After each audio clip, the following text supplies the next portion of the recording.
I felt it was, for the first time, something totally unique. A monster is a good guy, and he fights monsters, then I pretty much achieved my lifelong goal of doing nothing but drawing monsters.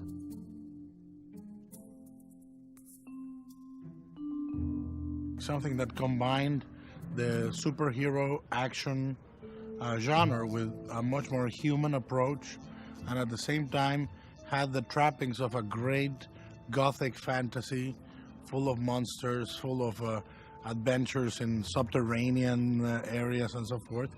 And I was instantly in love with it.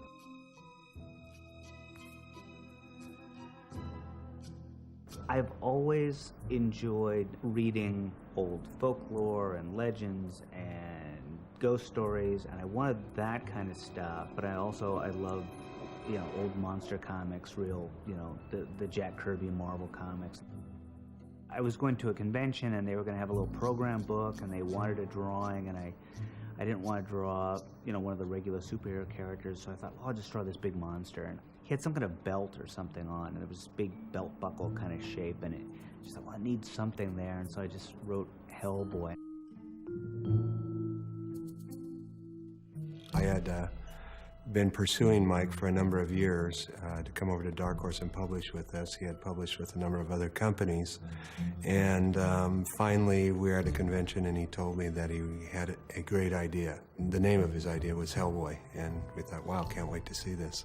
I'd been working as an artist in comics for about 10 years. And I just started to plot a couple of my own stories. I'd never really done any writing. And I thought, the one thing I haven't done is try to make my own book out of the stuff I've always been interested in.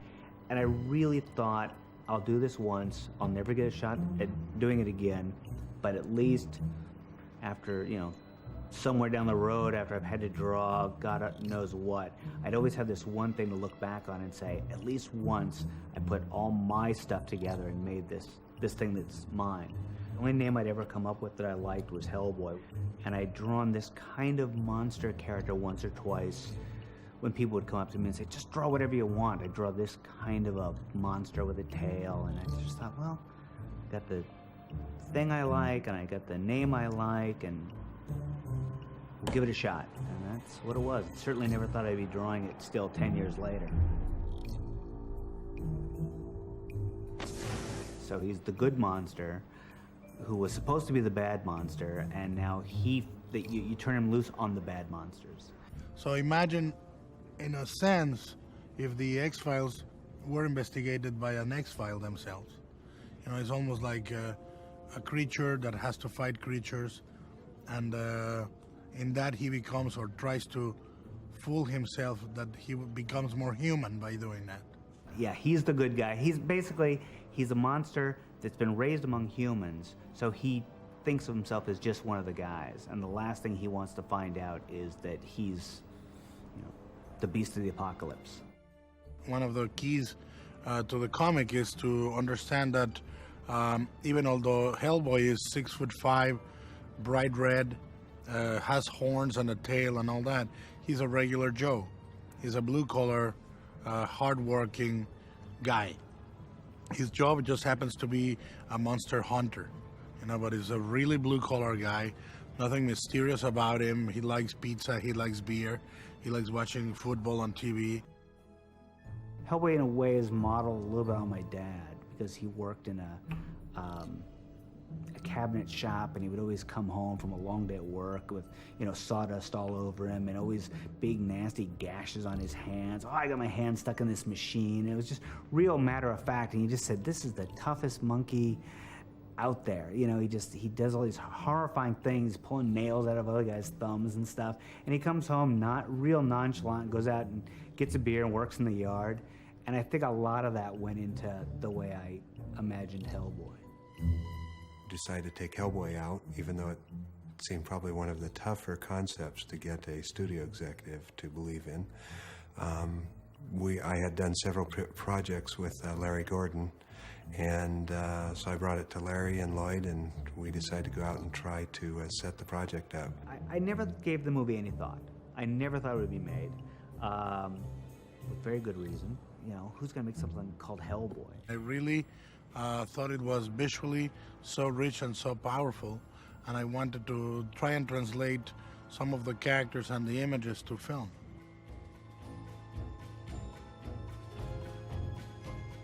We were introduced to Guillermo about 6 years ago. His love and understanding of the comic book was equal to Mike Mignola's, as if somehow he was somehow in the room with Mike when the comic book was created. We took him up to Portland and introduced him to Mike Mignola, the comics creator, and the two have had a love affair ever since. This is where Hellboy comes from.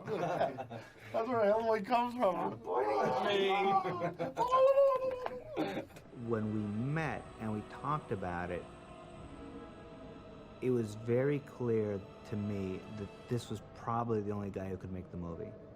I'd seen Guillermo's, some of his movies. I loved what he did. I love that he brings his own personality to a picture. And I said, from day one, I said, change whatever you want to change. Make it your version of my thing. I didn't want to do a carbon copy of anything. The movie is its own creature. The movie is not the comic, but it's a great sort of a jazz riff on what the comic is. Usually these type of movies are done through the eyes of a guy that is new to the organization, and therefore you have a high quotient of exposition moments seen through eyes that are very fresh. Myers was written as a way to bring the audience into the world of Hellboy. I think his involvement in the tapestry of the story becomes much more complex and interesting.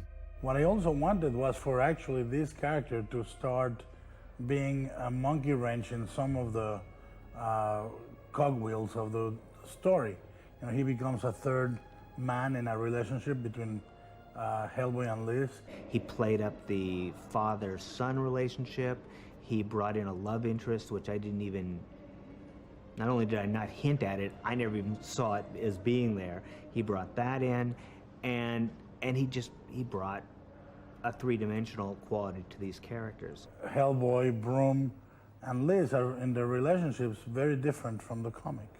Cronin is more or less sort of a meek Nazi in a gas mask in the comic. Here he's a killing machine.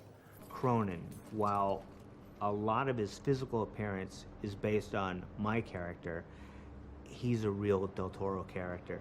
It's really interesting, the scenes where Hellboy and him duke it out. It's like watching a Mike Mignola character fight it out with a Guillermo Del Toro character. We have a really interesting Mignola Del Toro collaboration, as opposed to somebody just trying to second guess me or somebody doing a completely different picture, ignoring me entirely.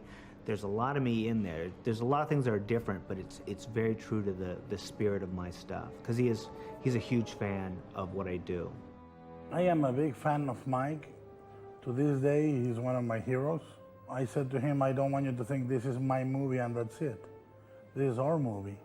You're a partner and I'm the director, but you are the creator of the characters and the world.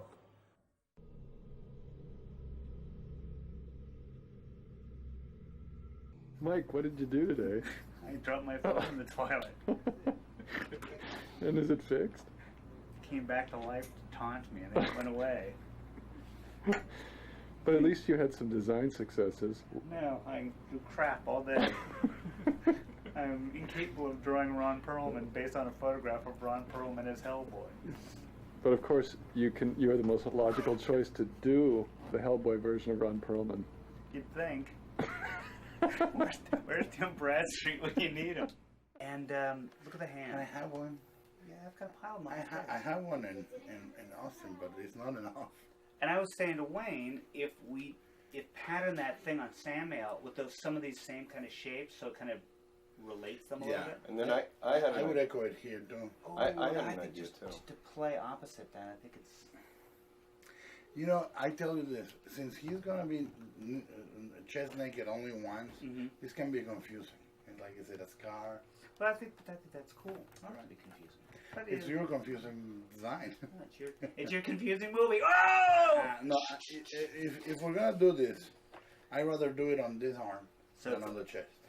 Like it went down a little bit. I thought about that, just picking up a swirl as it gets that Celtic That's it. armband. Yeah, he could even get something here, but no more than Oh, that. yeah. How about something like it kind of comes up the back? That's fine. Okay. Mike actually did a sketch of the glyphs that are like in his stone arm, but travel up onto his own arm, up to his shoulder. So he had just kind of sketched that on a little toy of Hellboy. This is the idea for the body. Hellboy was actually something that I was a fan of, and went to Matt and said, look at this comic, it's really cool. As soon as he saw it, Matt fell in love with it. Chad had found this comic book, Hellboy, and he showed it to me. He said, Matt, you got to read this thing. And I'm not really into comic books, and Chad is. And so I picked it up, started reading it, and just fell in love with it. It's just so great. And then I found out that Guillermo was making a film of it, and Chad and I decided we got to get a hold of this movie. The first thing that we did was more of a figure piece, just to get an overall feeling from the comic, and again, just get a feel for something in 3D. And just did a miniature version of Hellboy.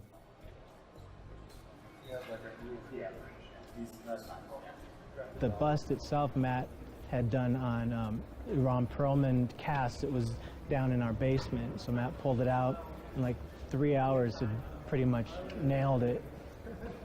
Because we were thinking the only person to play it would be Ron Perlman, so went down in the basement at Rick Baker's and got a life cast out of Ron's from Beauty and the Beast, and just started knocking out a sculpture, see what come out. And I know the wardrobe has a lot to do with wrapping and management. On the shoulder line is stronger there. This is the first one I did. It helps you to see some of the color. That is closer, actually. That was Ron that much younger, so there were some problems later when you got the real Ron now, but Matt was still able to nail the same look, because Guillermo was so particular about having that exact look of the bust, but Matt pulled it off, nailed it. Essentially, he's asymmetric. He's really up on one side, and the other side is his fighting side. Now, the other thing, and I know this is hard to come through, but the sunken chest, it's almost, it has more negative, and it also, it's taut. It's not so much that the ribs are, it's almost like it's hollowed out. I think it begins with Hellboy's right hand of doom. You know, he's already asymmetrical, and so that theme carries over into the other characters a little more subtly. Samael has one eye on one side and two eyes on the other. He also has subtle differences, like one of his arms is a little bit smaller than the other one, and so on. You know, and I think that makes it a little more interesting as a character too. Symmetry is not a good thing when it comes to creatures and monsters, you know, or even individuals, people. When that thing disengages, that arm becomes a little thin. And if it were a bit more, you know, the Popeye arm. Yeah, that's a good comment. Can we give it more mass this side? Yeah. Almost like a lobster claw.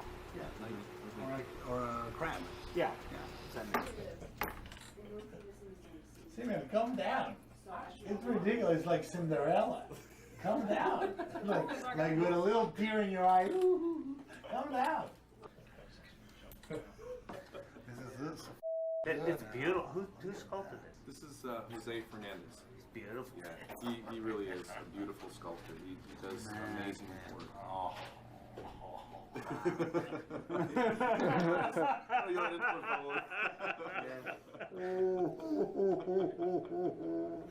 Yeah, that's what I'm Jose ugly and sculptors.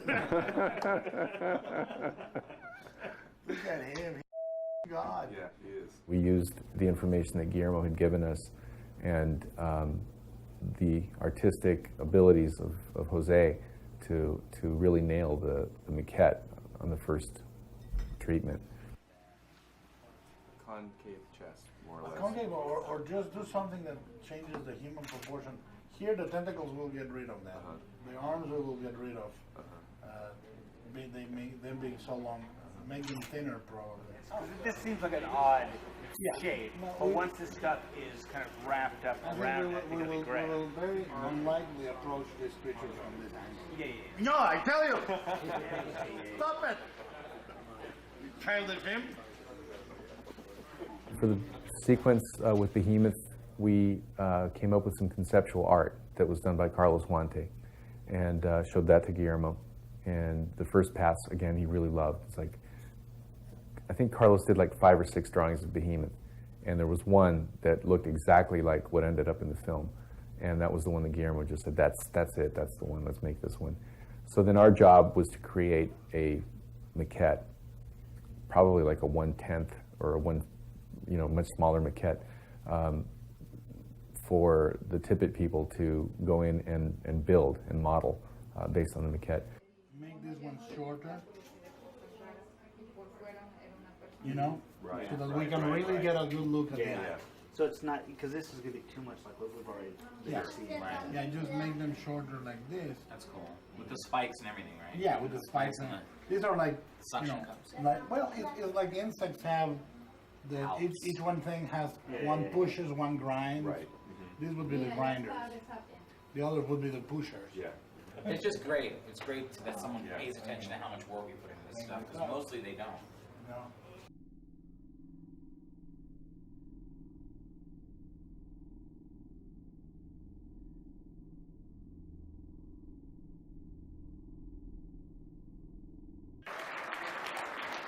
Thank you. Is this on? Yes. Well, thank you very much for coming today, and I want to welcome you. We wanted to, number one, give you a really bitchin' poster, which I hope you guys got. Because the other thing we wanted to do was to make that event special. One of the things we wanted to do, we didn't want to make stinky keychains or, postcard that you wipe your ass with and stuff like that. We wanted to give you something that although you're welcome to if you can wipe your ass many times with the poster. It lasts a year. And we wanted to give you something that me as a geek would lust after. We wanted to give you something that I felt was a collectible.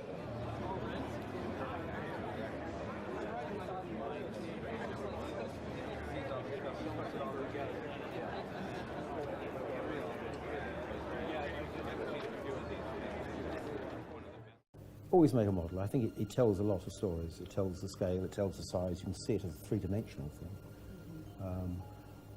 We also have a little mini camera, which is very useful, which we plug into a television set. You can wander it through the set as though it were a real film camera, through the model, so as though it were a real film camera. That gives you an idea, again, of the scale and whether you can get the shots and so forth. It always helps to have these ideas, because you're going on the right, you're going along the right path. Mike Mignola and Guillermo have been talking about it for many times prior to me arriving on the picture. So it's good to have the right direction when you start. And Mike did a number of visuals for the Abbey ruins, and we collated them together, put them together. So I took some of his ideas and sketches and then reworked them into a more practical set.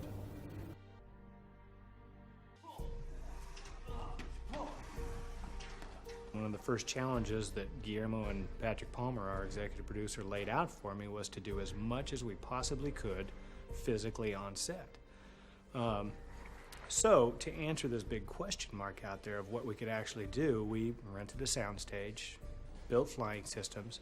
We had 8 special harnesses made just for these 2 characters, Samuel and Hellboy. We had them custom fit, measured, sized, with what we call pick points, places that we can attach cables to these harnesses, just multiple pick points on these harnesses, because we didn't know how they were going to balance, how once these guys went airborne, they were going to hang. It was just this huge question mark out there. And we actually hung Ron just to start getting a sense of what he would be capable of, what he wanted to do, what he was not interested in doing, et cetera, et cetera. And for the most part, he's been gung-ho for it. So we spent 5 days on a soundstage in January at Paramount just testing, just literally picking them up off the ground and seeing if they turned over, if they fell to their feet, if they fell to their head, how they reacted when we actually launched them for long distances, and had a pretty good, like I say, a pretty good test with these things, and learned a lot that week. It was very encouraging because, amazingly enough, there's a lot that we can do with this Samuel outfit, this suit that Mike Elizalde and the guys have built. I got it! It also is about creating the conditions and the atmosphere for a character like that to belong, and that he becomes just another character in the movie. It's not this thing unread that pops and stays sort of artificial to the world. So among all these things was create the conditions for him to walk in and out of a room, and you can buy it, that you can actually feel he's there and you can relate to him. We found some lighting procedures, let's say, that would fit Hellboy better, and that has to do with taking care of not giving away how the makeup is, or how the look of Hellboy in the comic can translate better. So it's a strongly shaped face with where the shadows and the highlights play a very, very strong role, and that becomes very much his personality. It's been helped by the very good work of makeup on Hellboy and the other characters that are made up. I think the art of Hellboy is very sophisticated and very strong. It's a very determined light and palette of colors, and it's not I don't find it a regular comic book in that sense.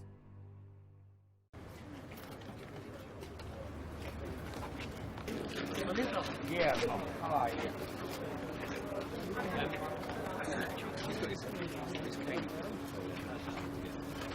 Nice to meet you. Mike Mignola,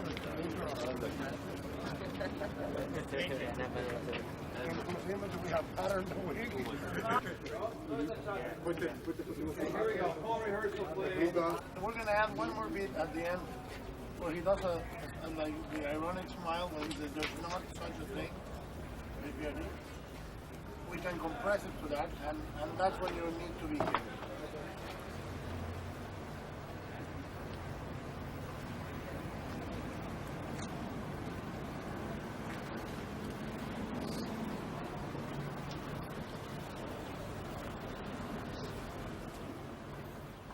My first day on the set was John Hurt's first day of working, and he looked so much like the character in the comic. To the point that even I was thinking for a second, when I drew this character, was I thinking of John Hurt? Was I looking at a photo of John Hurt? I wasn't. I just drew this guy. John Hurt, he's a treasure, and an actor of amazing ability, with a body of work behind him that's staggering, and the fact that he was the guy I get to call Pop, was one of the great perks of being in this film. Father. We were very happy to be able to get him. He's truly, one of the best and most classy actors you can ever encounter, and him taking the role makes a big difference for me, because the emotional core of Hellboy, aside from the love story, is the father and son relationship that exists, and John Hurt brings a lot of emotional depth to the table. This is a kind of film that I've never made. The nearest, I suppose, I've made is Alien, but it's really not the same. And I've always held the view that if I don't mind what I do, so long as I think that it stands the chance of succeeding on the level that it is intended to succeed on. and I thought this did. Professor Broom in the comic has a real small role. He's real important because he's the guy who's there, who knows something's going on, and he's the guy who picks up Hellboy when he first shows up. And the way it was in the comic, you saw this in the flashback of the World War II stuff. You cut ahead to pretty much his last hour of being alive. So he's certainly expanded on in the movie, but the way he's handled in the movie is the way I would have handled it if I'd thought of giving this guy more screen time. I think Broom has a very essential loneliness that he reflects on the kid. Broom is an oddball, he's an odd character, and he's out of place in the world. And when he sees this kid with innocent eyes, big innocent eyes, all wet like a puppy, and he just, projects onto him all the loneliness and sort of odd existence he himself leads. He makes Hellboy understand that even the most incredible, odd creature in life has a purpose.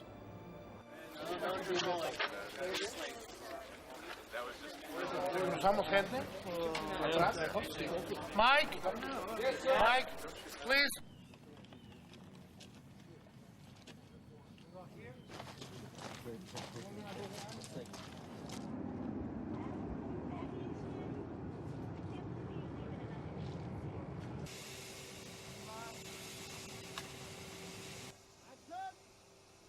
Hey, where you going? Red. Red? Red? You call him Red? I gotta read this script. I bet it's good. Down space! Hey, marker.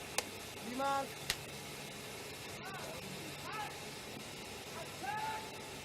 60 feet further, comrade! 3 rows.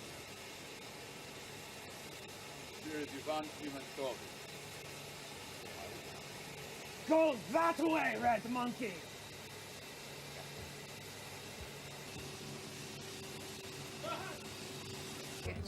No, but with this puppet, we're gonna do my coverage now. Okay. What prints were you on? Thank you, Ron.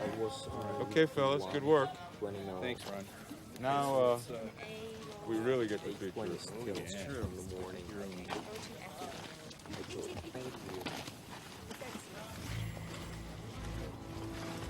As far as real-world reference, there was a little bit of reference done to the Bog people, some reference to the mummies of Guanajuato, but mostly of the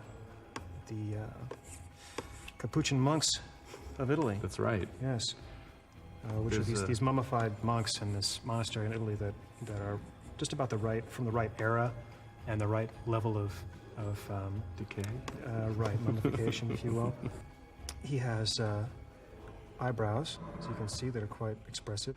On his mouth, we have obviously articulated lips, and we also have articulated chin, which is surprisingly important. You don't really think about someone's chin moving, but you miss it if it's not there. And his jaw can move in and out, as well as up and down, which helps him to enunciate certain words, which is important since he has no lips, really. And there's that tongue, also. And his tail wags. He's got a articulated tailbone that moves around as well. Okay.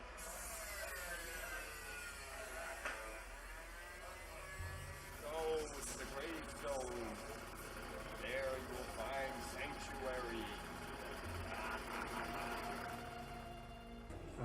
But this, fans of Mignola's work will, I'm sure, be really happy with this character. It looks just like it stepped off the page. Yeah. It's really quite amazing.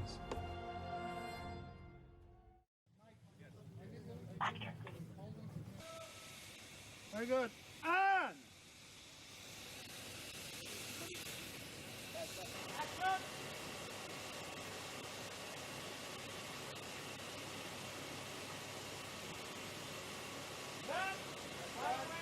And cast is wrapped. Thank you very much. Bravo! We wrap to the trucks and then make a move over to the church. The cemetery has finished the movie!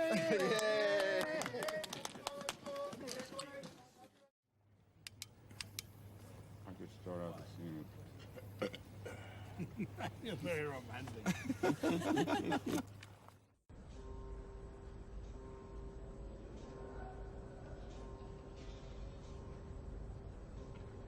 Back so soon?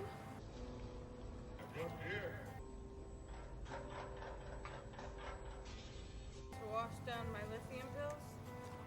May get a few perks, HB, but I'm still a patient. I think I'm really lucky in that Liz doesn't have a huge part in the comic book because I really get to, you know, just create a girl from scratch. Or Guillermo gets to create this girl how we envisioned her. I'm not dressing like the girl in the comic book because it was just a bit too grown up and a bit, you know, just in a framework, you know, of, you know, it would just have to be kind of these still broad strokes that we're given if we went with the comic book version. I've had nothing to do with her in the comic. I mean, you know, she's been in the comic. She showed up in the very first story, but to call her one-dimensional in the comic, well, actually, maybe she's not quite one-dimensional. But Guillermo just took what I gave, this skeletal thing, and he just infused it with a personality. And again, brought in the love interest angle, which I didn't see that coming. For Liz, Guillermo and I tossed names back and forth over the years, but there was never a time where we said, it really needs to be this, or it really needs to be that. So he just said one day, Selma Blair, and I said, that'd be great. I felt that she could bring all that beauty that she has physically and all that angst that she's capable of projecting on the screen to a character that is both beautiful and flawed. And she's an incredible actress with a great range. Liz is such a different character for me than anyone I've played. She's not necessarily likable. You know, none of these superheroes are superheroes in the way that they're sexy in the way that we normally think of, you know, the lycra and the bodies and this. They're really flawed, you know, they're kind of tragically flawed human beings. I actually read Hellboy after I decided to do the project right away, and I think they're the most beautiful comics I'd ever looked at. Mike Mignola is such a master, and so now I'm a huge Hellboy fan, and I have Hellboy and everything, and Hellboy on my shoes, and Hellboy stickers everywhere. You know, it has a real cult following. So I don't know. I hope I do Liz justice.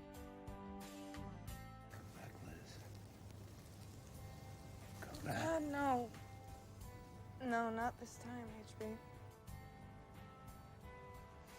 God, I hate being locked up here, but I can't be there. Good night.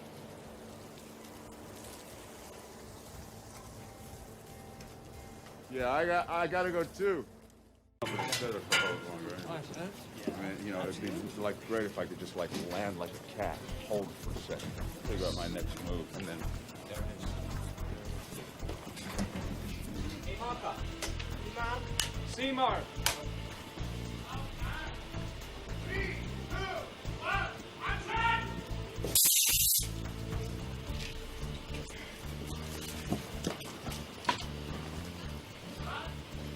Cut. The only thing I can think of is we changed something on Jimmy. Can you just hang back a step or two? Can you try to do them up? What became known as the West Side Highway sequence was a huge challenge. The trickiest part for us stunt-wise was the part of the sequence where Hellboy, chasing Samuel, has to leap up onto a trailer, run across the trailer, jump off the trailer, over the cab of the truck, land on his feet, and continue on as if he had jumped over a small log running down a path. It took us a couple days. We brought in some cranes. We built a big flying system over the top of this, and we got it done, but it was, again, a challenge. And we were shooting at night with a huge crowd, cameras everywhere, which you come to expect on a Guillermo del Toro picture. Jimmy Hart, for the most part, has done a lot of the big stunts, a lot of the big wire gags. Guillermo del Toro is just really comfortable with Jimmy. He knows Jimmy. He knows Jimmy's always going to deliver. I've mainly been doing the wire work, a lot of wire work, air ramps, ratchets, decelerators, just all along, all the fun stunts I get to do.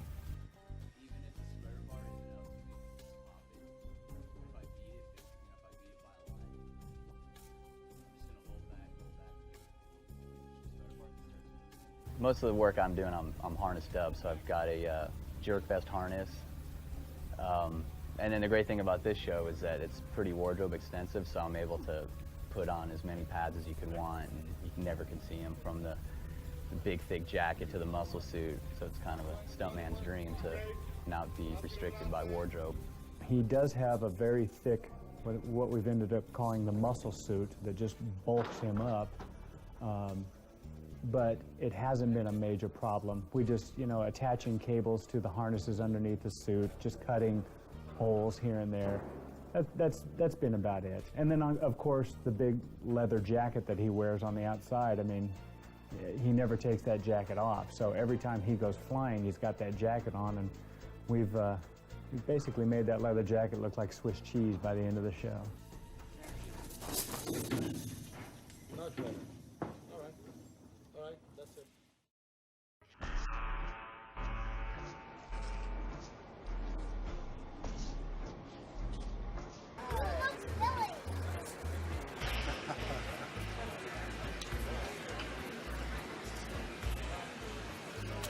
Now, that way.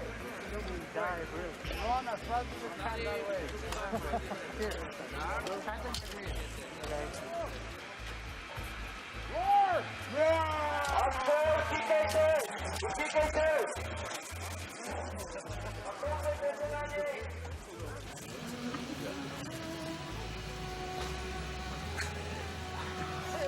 Again.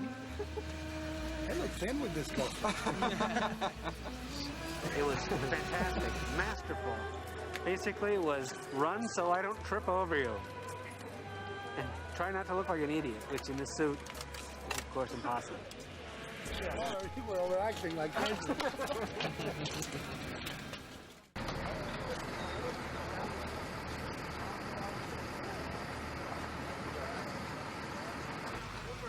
Nick.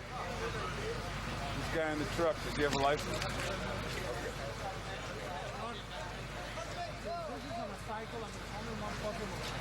Okay, guys, settle, quiet, fall back.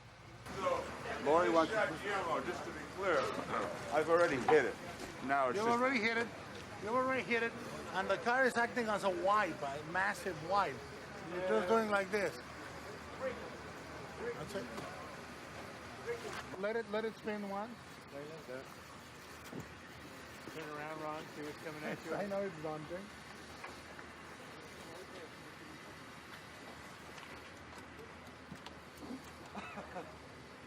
Kind of unnerving. Well, you know, when I used to be a carny and I operated a Ferris wheel, it's just like this. And pull it. Roll. And spin it. Spin it. Go. Pull it, guys.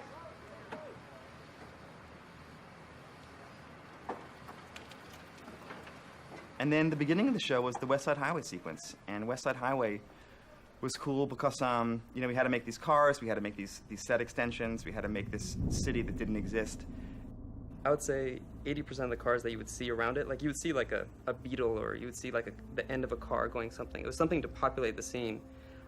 Those were all fake. And then anytime you saw a building, I would say that was probably a set extension building too. In the plate, you're going to see a carousel and like a brick building. That was real. And then again, everything else around it was just kind of put in there to fill up, to make it look as if it's a full kind of busy city. For the truck flipping part, that one shot with like 12 cameras. I mean, they made sure they got that covered, and from every angle that car flipping thing was covered.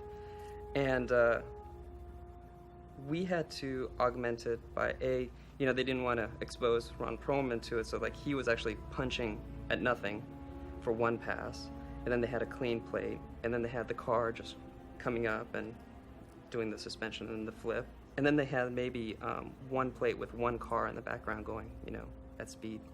And the direction was, okay, now put it all together, make it look like Hellboy is actually hitting the car, flipping, add particles and dust and debris and stuff coming off the car, and then make it look like the street's populated as if like everyone else is going about their own business, you know, and Hellboy's just kind of in the middle of this. There was, I think, a series of 6 shots that had, like, it was a continuous series, so like he would punch and then it would cut from his point of view and then underneath and then over and then around, and it was just a really good looking shot. I mean, it for a practical Jeep flipping thing, they did a great job out there.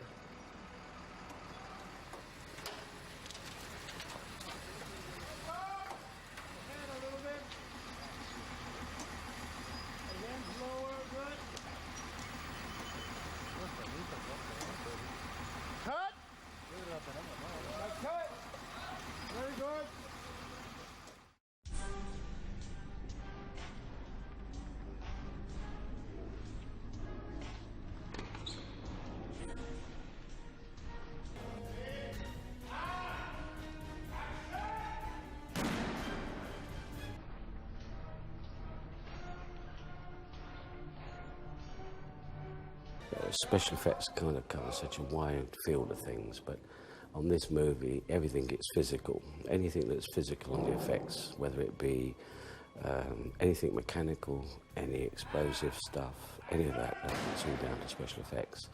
The difference is you've got the visual side of it, which is the computer side, but then anything after the computer, that's down to us.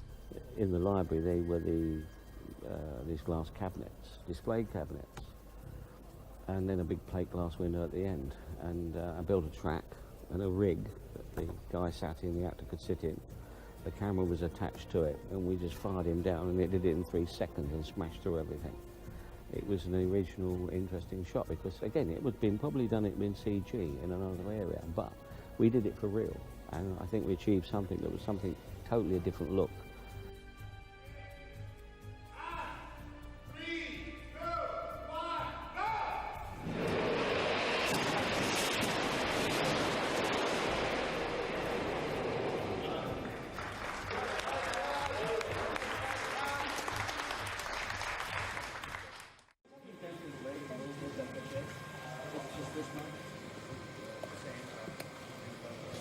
We introduce this and you're already pointing. Okay. All right. All right, guys. Oh,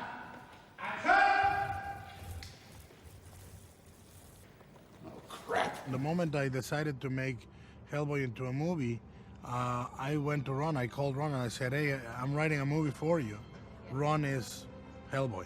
We both immediately knew that Ron Perlman should play the character. Ron's got Hellboy's demeanor. He's got that working stiff, been there, done that quality in almost everything he does.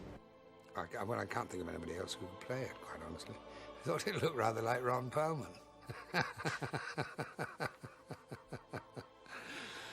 But Red.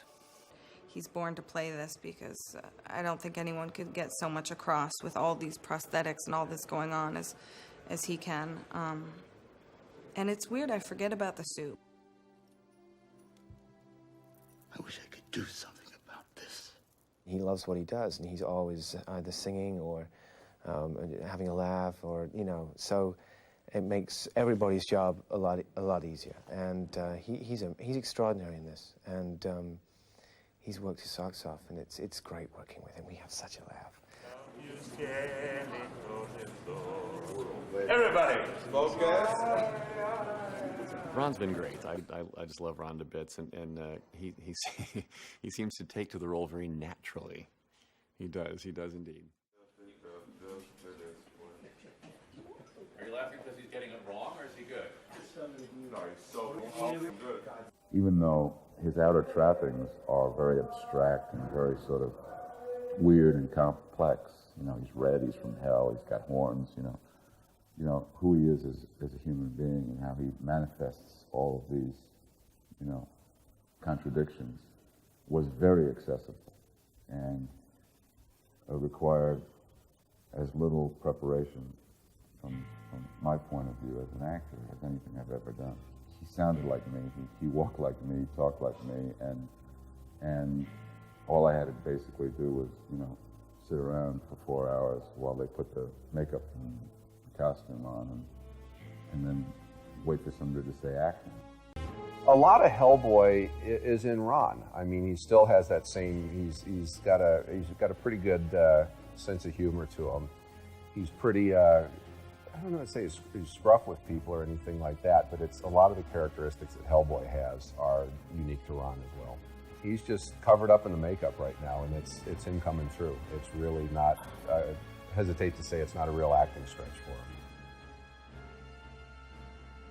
Ron's one of the best guys to sit in the chair I've ever dealt with. He knows what he's been through this sort of makeup a number of times in the past, and he knows what he's in for. Well, the makeup is 4 hours.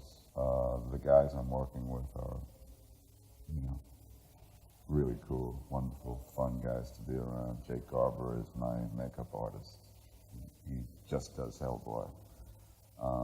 He's assisted by Matt Rose, who is, you know, this genius who is here in a kind of a workman-like capacity, but he's the guy who originally did the sculpture, which became the Hellboy makeup, which was the combination of Mignola's vision and my face. Guillermo liked the idea or the feeling of that original sculpture. To try and match that but make it a practical makeup was tricky because it's not a practical makeup at all. It's kind of challenging. He's got his horns right by the end of his brow, and I didn't think it was going to give him any movement. He moved it pretty well. But the biggest challenge was satisfying Guillermo, making sure we got that to look right. And he was on top of every bit of it. And I'm glad he was, because if anytime I backed off too much to be safe, he'd say, no, let's get that going, get that right.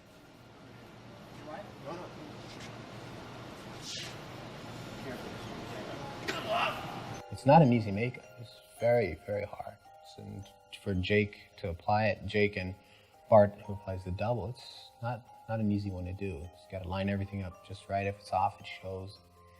And if it's off, Guillermo will see it, or Ron will see it, and he points it out. So it's tricky. Yeah, so he has his standard makeup, which is from the chest up. That takes about 3.5, 4 hours. Usual day, Ron will show up, and usually there's some preparation done on his skin because we have to really take great pains to that, because as many times as he's going to be in the makeup, it's very easy for his skin to get breakouts or just have problems just in general. The first piece that goes on is the neck, and that's glued down below his jawline, down to about his collarbone. I hope I come out of it this time. Last time I blacked out, that was pretty good. Seizures. They usually pause when it gets to about here for about a minute. They take a coffee break. And the piece extends down to his pectorals right there, which we leave that loose because that'll lift up, and then there's a fabric suit that goes on underneath it, a muscle suit that goes on. The next piece that goes on is the skull cap, the plastic skull cap that goes over and basically keeps his hair formed down there. And then a foam latex piece goes on top of that with the horns incorporated in it. Once that is put on, Guillermo refers to that as his Teletubby look, because he's now pretty much just got a hood on him and it's just his face showing through. At that point then, we usually have a break in the morning. We have a cup of coffee or just stretch for a little bit. The next part of the process, Ron has a full face appliance that goes on right there, and we leave the lip off of it till the very end because that's the part that seems to get the most damage. It just seems to be common for most makeups. Once the face is on, I'll do all the painting on that, get the colors right, and it's weird because most people are going to look at it and think it's just red, but there's actually probably about 4 or 5 colors in there to kind of help break it up, plus the shading that goes on as well.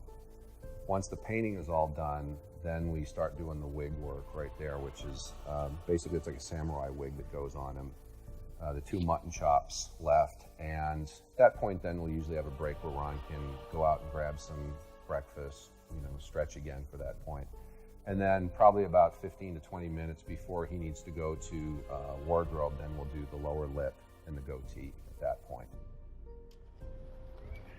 From old Jew to young superhero.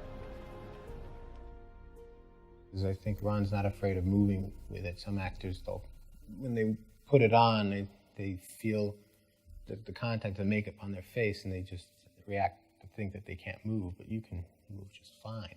And he's not afraid of wearing any makeup. They apply all this stuff to your face, which is without life. And the minute it's on you, it has a life. It was unbelievable that there was no adjusting required. I mean, all I had to do was just be in the moment and think about what I was supposed to be thinking about. And the makeup just mirrored it. And in the most subtle and lifelike way.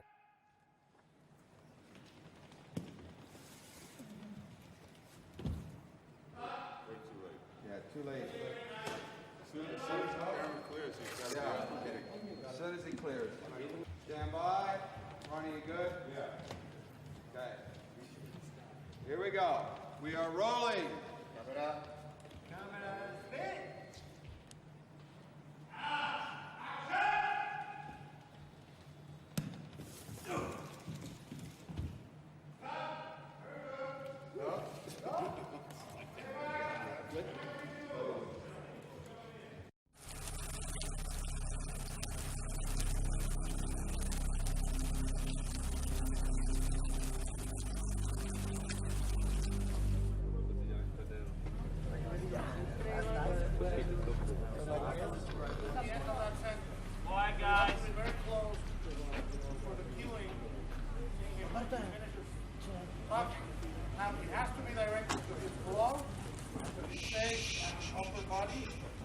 Basically, there's a bunch of features on this thing.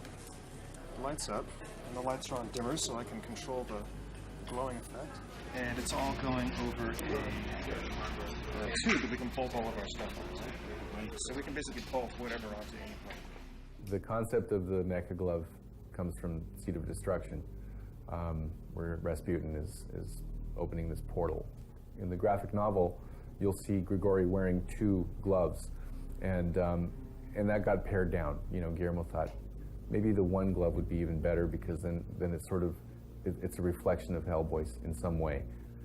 The conceptual phase of the glove was done by Ty Rubin Ellingson. He drew a really cool, image of just the glove. Everything that you see on the glove is on that drawing. Glass blown for all the fingertips and the stuff like that.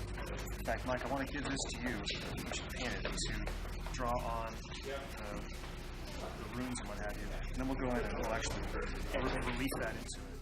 And Mark Satrakian and his team, along with our fabricating people, they just put loving detail into this thing. It's got so many points of motion. This whole thing, you want this thing to pop up, rotate around, cinch back down. I love it. As long as it moves. If it bumps out, I'm in favor of it. Okay, would it be okay if it flipped up like that and revealed the inside and maybe turned around this way and went back down again? If the inside were like copper. If anything moves, I'm happy. Okay, we'll just make it. I'm a simple. We'll make lots of stuff. Yeah. Okay, very good.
plate that they had shot, the action of the scientist in the beginning of the shot was perfect. It's exactly what Guillermo wanted, and we really liked it. The problem happens about halfway through the shot. The trajectory of the scientist, since he's on a wire, starts to sort of go off, and he gets lifted up a little too high, and you know, he doesn't really act like he's hitting this thing when he hits it.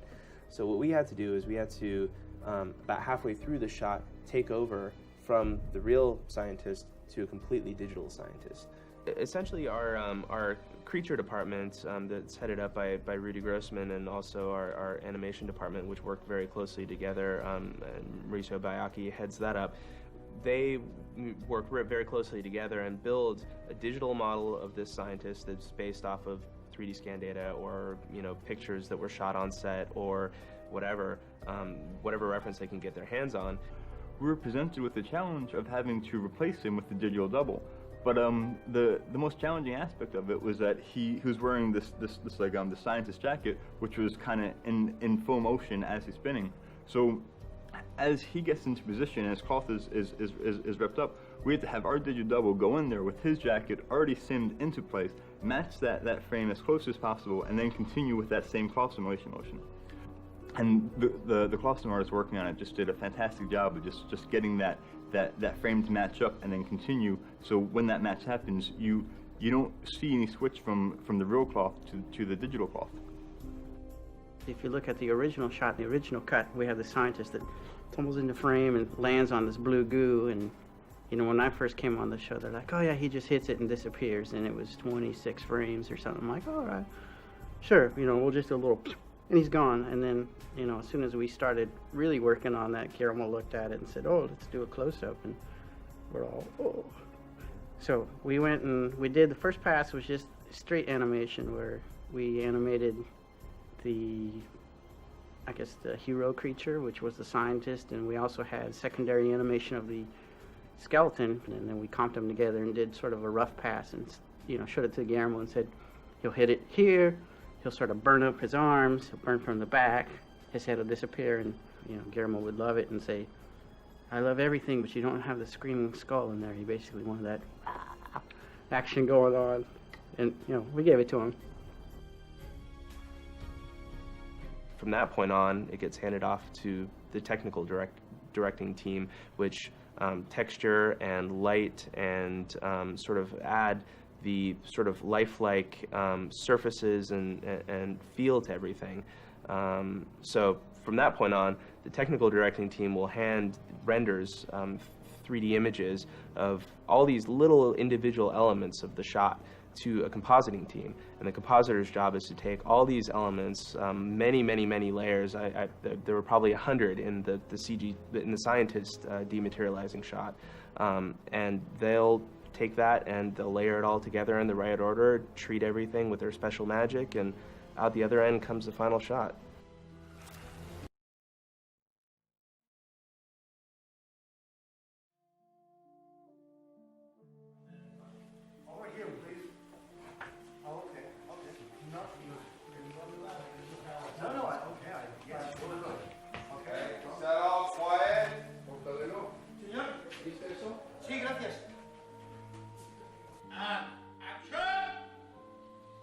I wanted to start off with an interesting shape to start with. I think the key is to have an interesting shape, because once you have that interesting shape, it becomes exciting to dress it and fill it with. So the three key elements was the water tank, Abe's tank, a fireplace, and big doors. And from that, I sort of played around with a bit of paper and eventually came up with the configuration that we eventually built. Hello? The sets are extraordinary. They've worked so hard at getting what Guillermo really has visualized, and Mike, because, you know, as a creator, those two have worked together. And, you know, even kind of every single set, you know, the BPRD and all its tunnels, Dr. Broom's library, it was amazing. I never realized how extraordinary these things were going to be. The whole of the BPRD interior was built on the stage. In the very early days, Guillermo and I discussed this, and we felt that something which had a sort of concrete nature to it, as though it was something built in the 1940s, would be a good route to take. And there's lots of interest in shuttered concrete. It's got a strength and a power and a feeling of stability which hope is reflected in the designs. There were snippets from the comic books, which we thought, well, that's great, let's take that idea and work that into the picture. We've used a lot of the images from the books, a certain amount of Mike Mignola's character work in the background, sculpture work, that sort of thing, we've incorporated into some of the sets.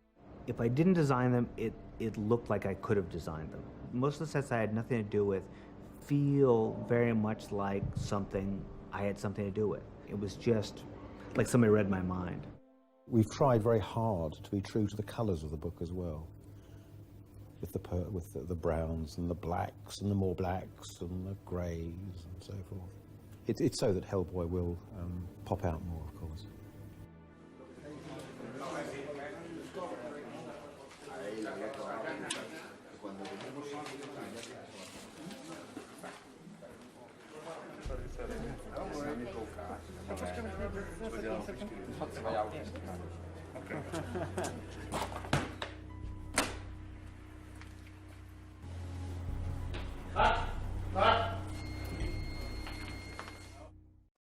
So as soon as he says, I don't know why you chose me, sir, you start looking at them. Okay, well, just, it's kind of hard for me to hear if it's a buzz or feel, so Yeah. I'll give it a go. Okay. All right. But you look fantastic. You're the Johnny Wayne Miller of trash. Still look good of trash.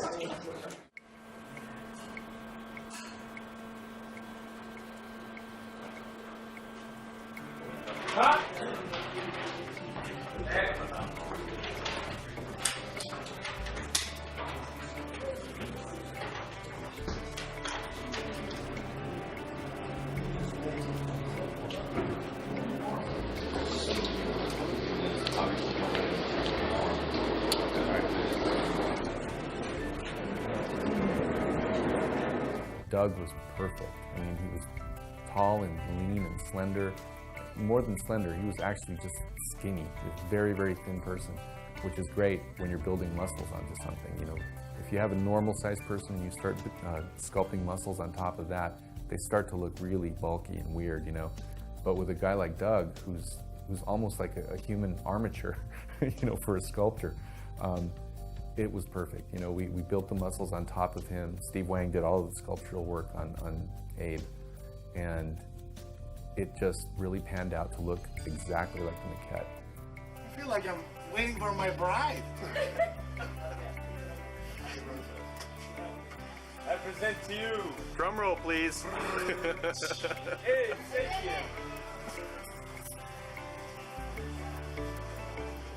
Oh my God, damn. Hello, baby. Look at that. Bravo! When Doug would come in the morning, Tom Flouts, Simon Weber, and Nigel Booth would get him ready. And then depending on whether we were shooting him with or without wardrobe, if we were doing a day where he was bare-chested, the first thing that would go on would be it was kind of like a shirt, like a tank top shaped appliance that went over his body, and that got all glued down and put in place. The second thing that would go on would be the headpiece. The head essentially encased Doug's entire head in a one-piece appliance, and it would glue along the chin line and around the back of the neck and around the lips. And then shoulder pieces that also included arms that came down to about the elbow. The next thing that we would put on would be the neck pieces. There's a front neck piece, a back neck piece, and the mechanical gills that all go as part of the neck assembly. And then it would take them roughly, you know, from the point that they started until the point that they were finished, it was about a 4-hour process. So 2 hours into it, all the appliances were on. And then another 2 hours were consumed by actually airbrushing colors onto Doug's skin. And then on top of all of that stuff, they glued clear fins down his back, on the backs of his arms, on the backs of his legs. Worn latex and a cheap hooker. Okay. They give me this beautiful body, right? It's like, yeah, you don't need to go to the gym anymore. You just need some glue, some rubber, and 3 friends. And you got this great physique. So Yeah, that, and then the parts of me that actually are showing my skin, they spray with this body paint, and then they have to do the striping and this. I don't know. They're amazing artists, and it just takes a while. The thing that helps it go by is that I love the guys putting the makeup on me. We get along great. We joke around a lot. So, because you're in there for 5-6 hours, depending on how much they're showing that day. So you have to be able to get along with everybody. Always go. You don't have to be crazy to work here, but it helps. Guillermo wanted Abe to hold his arm up and for his finger to, his pinky and his thumb to hyperextend beyond the point of a human's anatomy. When Abe is performing his empathic powers, we both arrived at the solution to just make an insert hand, a fake hand. And that worked out really well because it was used very smartly in the film. There are a couple of moments when you see Abe's hand come up, the thing hyperextends, and then they cut back to another shot of him where he's already doing the thing that he was leading up to doing. So you miss it almost, you know, you don't really notice that something weird has just happened, although your mind retains that. It's like, that didn't look quite right, and yet there he is, you know, so it was very cleverly employed. In addition, we also incorporated gills that moved, and Mark used the same sort of technology that he used with the Samael tentacles, with a card that tells the servos to move sequentially. And so when he would breathe, you could see, you know, this undulating motion in his gills that really gave the character a lot of life. Cut, very good.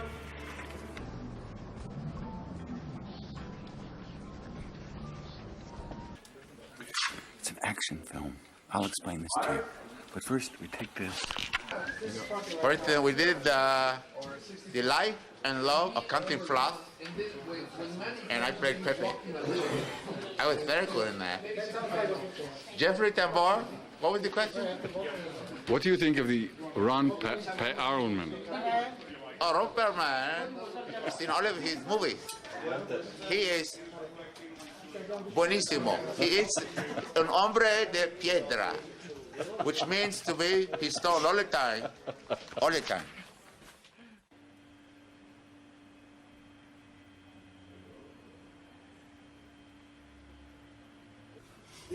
It's so much not a discovery that this could play without dust, you know, because it's not a, we're not underlining. This could play separate. I get you. Sí, pero si cuando él saque esto están ahí, empuja. Muy bien. Hey, kill this right here. This comes in, that goes out.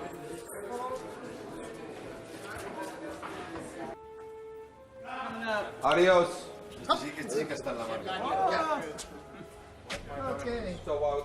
Lo que quería Guillermo es como un cirujano que se ha autooperado muchas veces y tiene todo el cuerpo lleno de cicatrices y tanto puede tener esta parte del cuerpo pues puesta más abajo. Era como una especie de muñeco de trapo súper cosido por todas partes. La única idea que Guillermo nos dijo muy clara del personaje es que el personaje se había cortado los párpados y se había cortado los labios. Sabiendo que tenían que ser cicatrices y que el personaje lo que hace es cortarse la piel y recosérsela y tal, empezamos a pensar, bueno, pues le pondré una cicatriz en el brazo. Luego, por ejemplo, según los diseños también que nos hizo una chica que se llama Georgina y otro artista, a Sergio Sandoval. Entonces, a partir de ahí ellos empezaron a pensar cómo se podían distribuir esas cicatrices y nos dieron unos dibujos y a partir de ahí pues nosotros cogimos una idea de aquí, otra de otro dibujo, se lo enseñamos a Guillermo y Guillermo pues nos dijo, me gusta esta cicatriz, me gusta cómo queda esto y a partir de ahí empezamos la escultura. Yo me dediqué más a lo que era la cabeza de Cronen porque partíamos de una cabeza de Laia Beran, el actor que interpretaba a Cronen, sacamos un cast de esa cabeza en plastelina y sobre esa cabeza no añadimos material, sino que empezamos a sacar material para dejarlo como más esquelético, de alguna manera. Porque en principio la idea era que la cabeza que íbamos a ver en algunos planos cortos sería un animatronic, sería una cabeza aparte, y para el actor, para los planos generales que veíamos a Cronen desnudo en la sala de autopsias, usaríamos un muñeco y después usaríamos a Laia maquillado con todas las prótesis. Al actor era mucho más difícil hacerle ese tipo de efectos, ya que no podemos jugar con sus ojos, ya que sus ojos están ahí, no puedes quitarle la parte de los párpados. Tenemos que poner unos ojos falsos y después añadir prótesis encima. Y lo mismo pasaba con los dientes, teníamos que añadir unos dientes y después añadir como los labios cortados encima, de manera que el maquillaje ganaba como más volumen y la escultura lo perdía.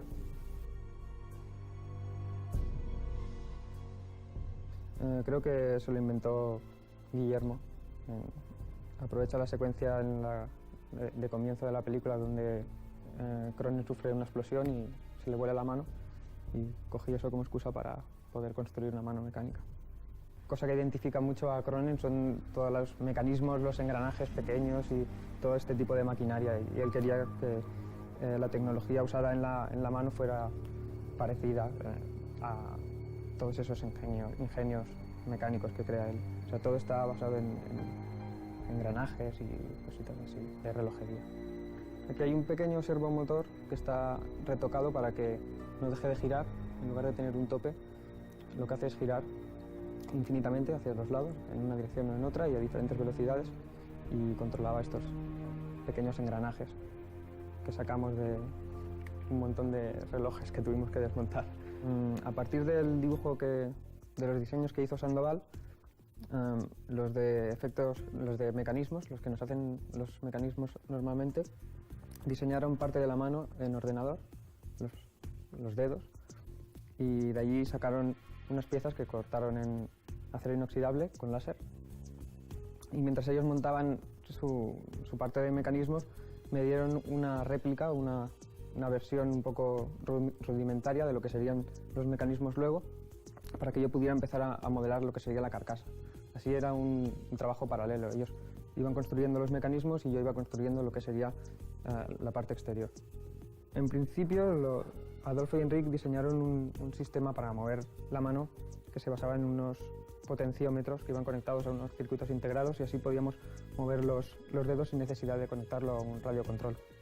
Casi unos días antes de rodarlo, Mark Setraken se le ocurrió introducir un pequeño cambio en el sistema de movimiento de la mano, y consiguió conectar su ordenador personal a una emisora de radio que podía controlar él con una tableta gráfica, podía controlar la mano con mucha más sencillez y un poco más fluido. De manera que el movimiento de la mano era más orgánico, era más fluido, más suave.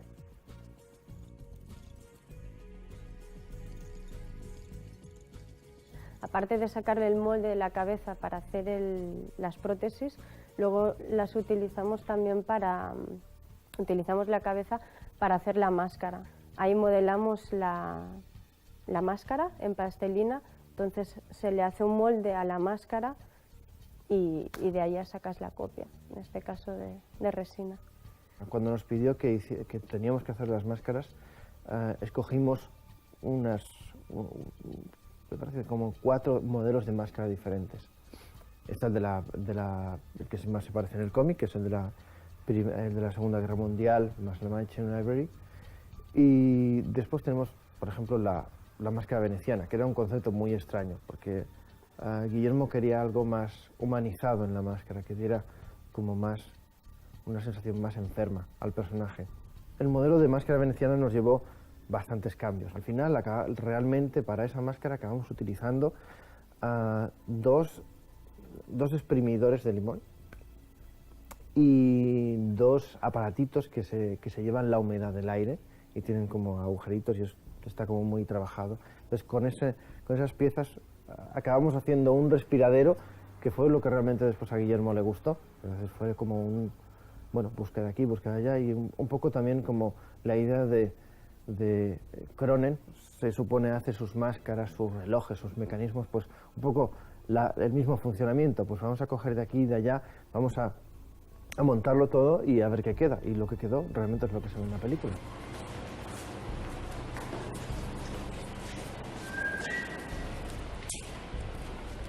No, you first. I see the puppet. That's right. He's a good-looking chap on that. Hi, John. I'm really good. How are you? Fine. Okay. I killed you. Oh, huh? Ah! Look at this. Jesuit school. He's still got some sort of a cop. He's gone nuts.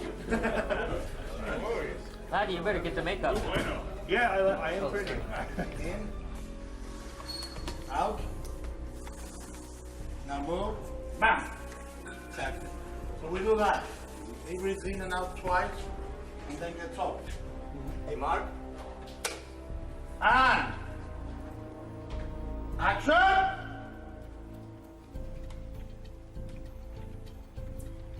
Breathe. And up.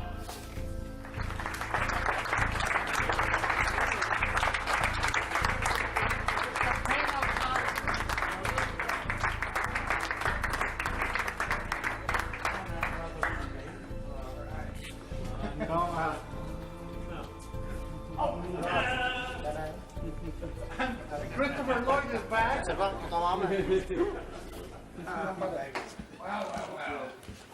Well. Thank you, everybody. Okay, Todd.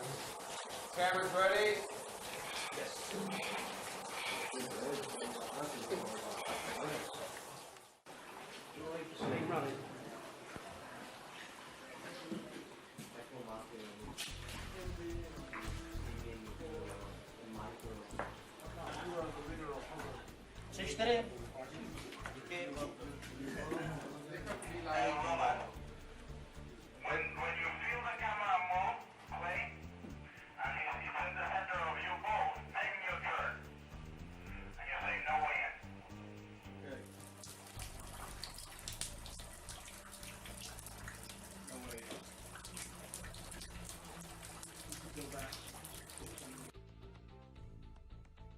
His stone hand, yeah, that's a fully mechanical, articulated hand.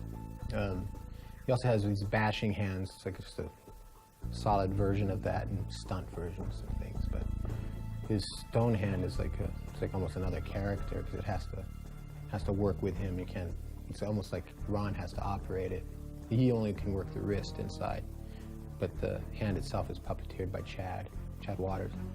In the dexterous hand, mechanical hand, Ron controls all the wrist action. It's like it's on a gimbal, so he basically, when he grabs onto a bar, when he rotates his own fist, the dexterous hand should emulate that. And then I control just the fingers, finger and thumb.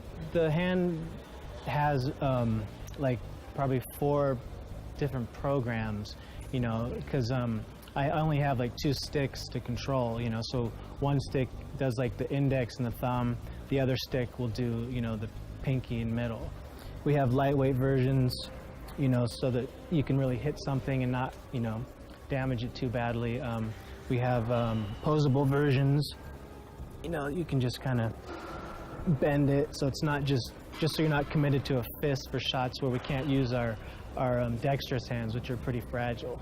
There are times when Guillermo wants a shot, where, we're going to be jeopardizing the mechanical hand.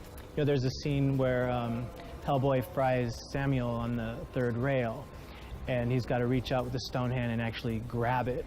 And, because Ron had to really throw his arm out there, he couldn't really, control how much weight he put on the fingers. So every take, we broke a finger.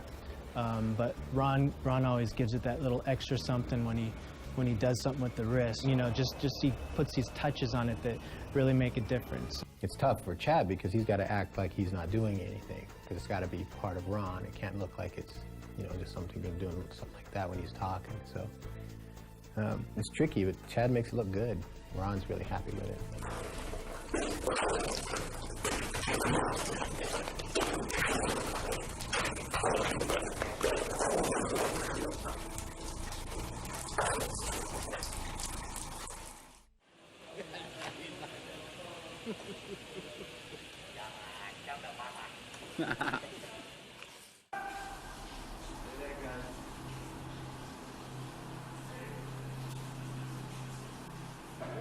Ready, action, Kev! Hold on, Brian. Okay. I'll give you the action through the walk. Action, Brian! Look at the hole in the water. Good. Excellent. All right. Rachel, let's prepare for take. ¿Quieres que hagamos un poquito de enfoque cuando estamos Sí, sí, sí. More steam by far. You doing last looks here, Mikey? Yes, we are, sir.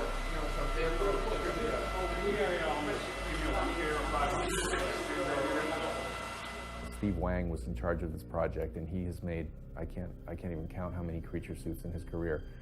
He had a lot of input as to how the understructure of the suit was built, and by understructure I mean there's a lot of sort of support elements that live underneath the suit that we can actually cinch onto Brian so that the suit is held up.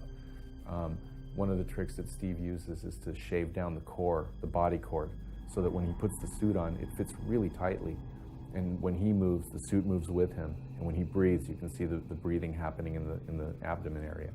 And then once the sculpture was completed, actually the sculpture was a really complicated process because there were so many elements that sort of were done separately and then brought back together onto the suit.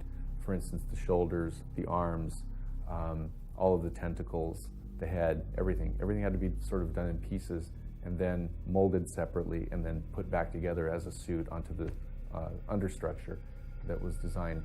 And then, of course, we had to include places to put batteries, extra motors, that kind of stuff. And then it went to a painting process once the skins were run, the foam skins. And Samael had a lot of complex features that Guillermo wanted to incorporate in the final version.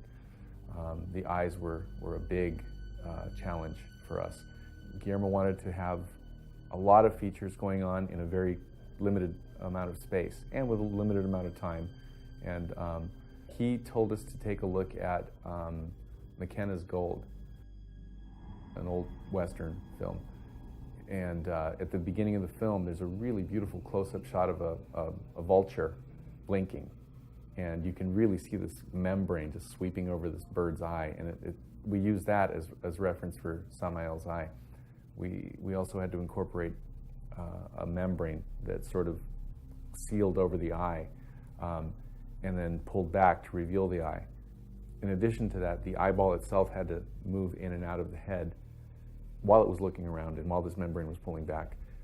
The other thing was the tendrils on the back of his skull, which kind of looked like hair. Mark Satrakian designed a very unique tentacle mechanism. Inside of each tentacle is a series of servos. And so all of the movement is contained within the length of the tentacle without anything external, which is great. That really solved a big problem for us. The other problem that was presented with this kind of design was the fact that you have to sort of control the servos sequentially, because if they all move at the same time, the tentacle will just kind of curl up and in one direction or another and not really look very interesting at all. So what Mark did is he designed a circuit board that actually told the servos to move in sequence when he sent the signal through his radio control. So they had a very eerie, undulating movement. And when you see, 15 of these things all looped up with slime and all moving apparently individually, it's pretty interesting. It looks like Samael had an array of eels hanging off the back of his head. They're all writhing around at the same time. We even had people asking us during dailies if, how they had time to put the CG tentacles in. And obviously they weren't CG, they were the real things. So that was a very proud moment for us.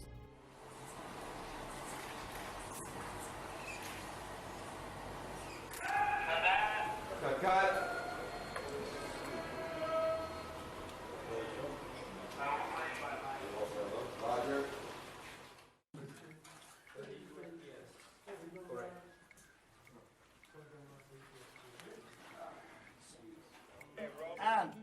Action!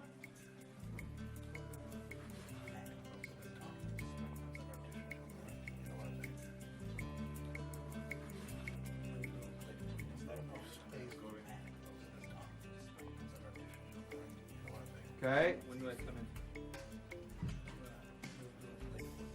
There we go. There we go. Got his Sammy up. Action, guys.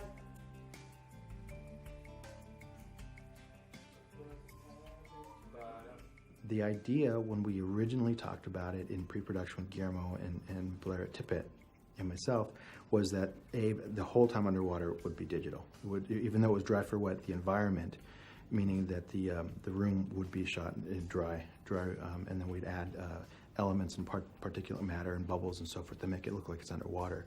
And he was supposed to be the whole time just a digital Abe swimming around. What happens is the modelers, they build the outer shell, the things you actually see in the film, the rendered surfaces. They hand that off to the character setup people, and then we take that and build the skeletal structure, build in all the muscle volume structures based off of whatever the model is. So the model will have some creases and some folds based off of human anatomy and realistic type surfaces, and we just fill in the rest. So once the puppet's built, then we kind of put muscles on top. The muscles follow the joints in the puppet, and we can also lay muscles on top of other muscles to actually kind of get a faux collision detection, so that the muscles actually ride on top of each other. And then once we actually have the muscles kind of built, like Abe Sapien was I mean, pretty close to a real physical human model as far as muscles go. Then we basically put that into the skin puppet, and then connect between the skin points and the muscle points, and that's kind of acts as a spring force to actually control and deform the skin surface based on the movement of the muscles. I have to hand it to Paul for doing this muscle system, because Abe Sapien was the test case in a ways for the muscle system, because he's basically a naked dude. So you can really see the articulation of all the muscles. Abe, I was most worried about, like when we were first talking about the project. Swimming is really hard to pull off, because anytime you move in water, like all of your other body is moving and counter-reacting to that. So I was really worried that we wouldn't be able to pull those shots off. The first thing that came to my mind was Creature from the Black Lagoon, because that, as a kid, I just loved that, and, would always try and emulate that, in swimming pools, and it was different enough, and it was really cool. It was just a neat swimming stroke that, wasn't like a normal stroke. And so I was talking to Todd and telling him that if there's anything he can come up with, that it doesn't have to be necessarily the Creature from the Black Lagoon stroke, but if there's anything like that he can come up with that can be a signature. We checked out a bunch of these different movies and tried to combine a lot of it, and then also would look at what Doug Jones was doing, because he has a very specific movement signature too. Like, he has these really quick little movements. So we ended up doing kind of a hybrid of stuff. Like, we kept his legs, like Abe's legs, together, so it was this kind of like a porpoise action. Like, it wasn't a lot of like human scissor kick action. It was like these kind of gentle moves.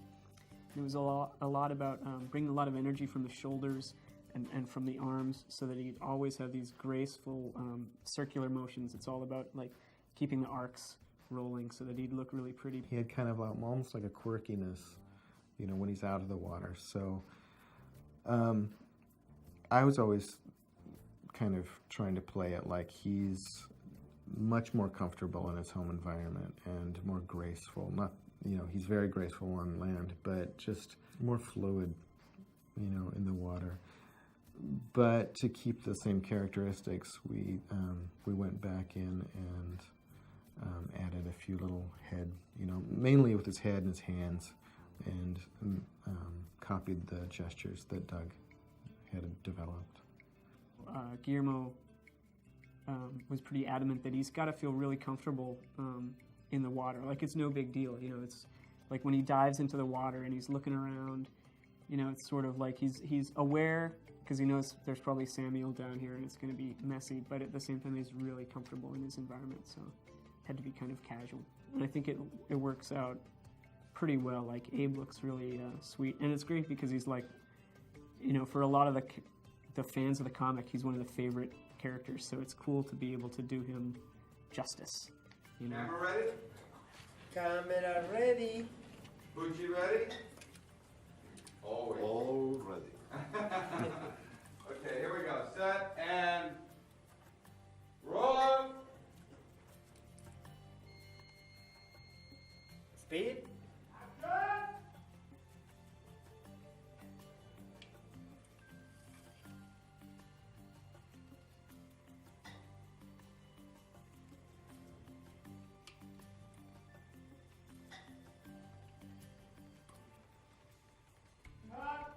That's it, guys.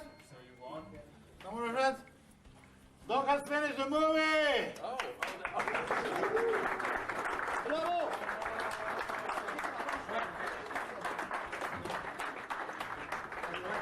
Bravo. A little champagne for the fish.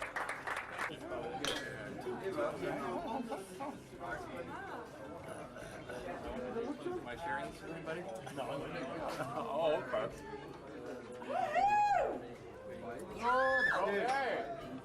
Okay. Okay.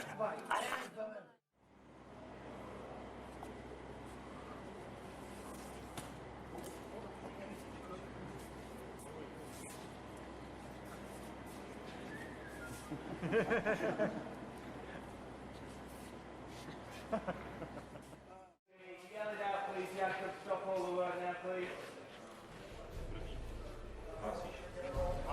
One is gonna be here. Say action. You're gonna turn. Parts are gonna be going. You're gonna go like this.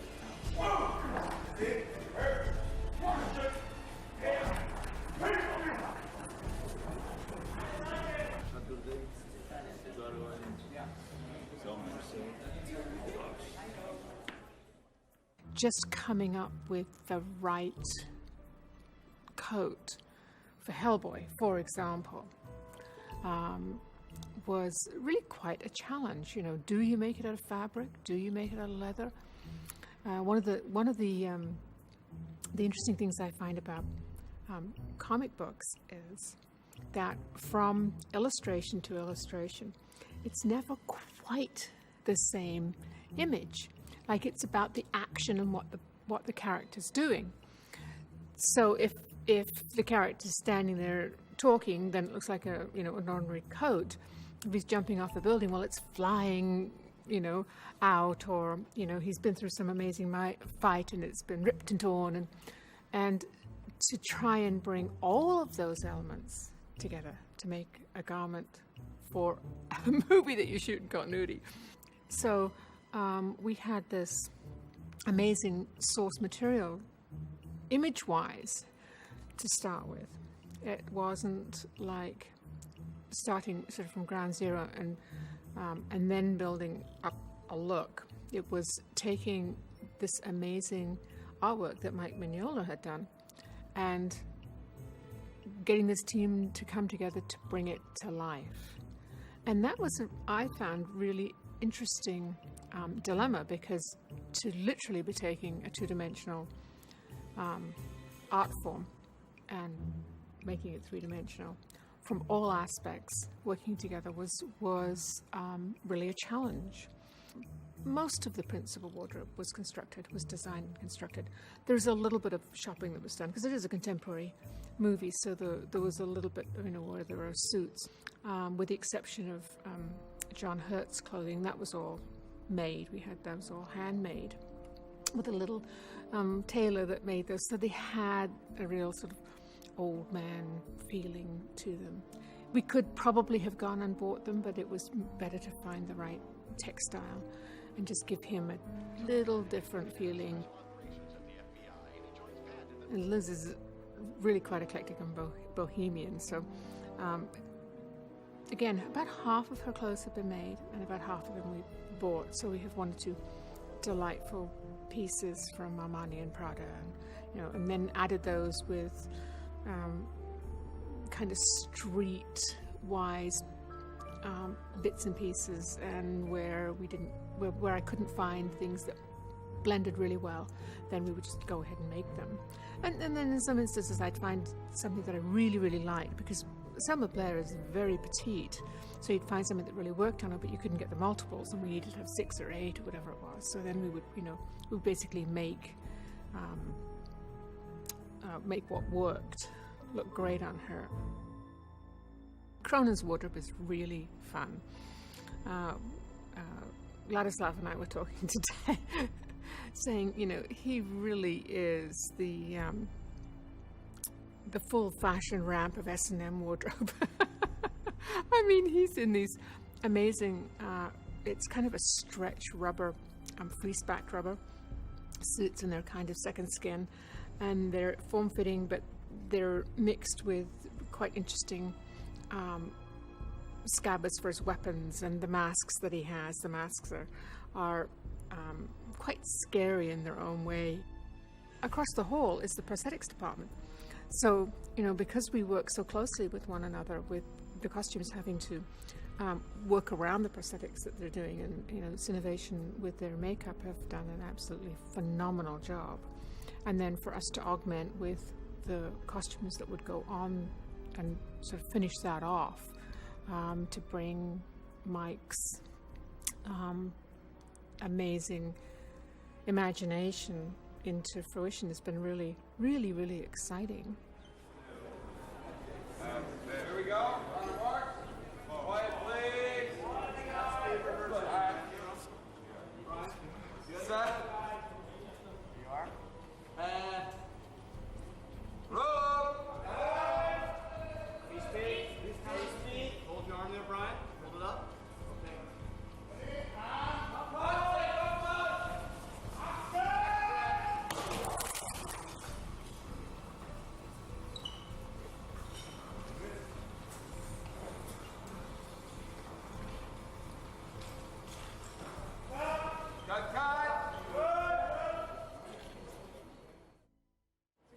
Come on, do Maniac for us.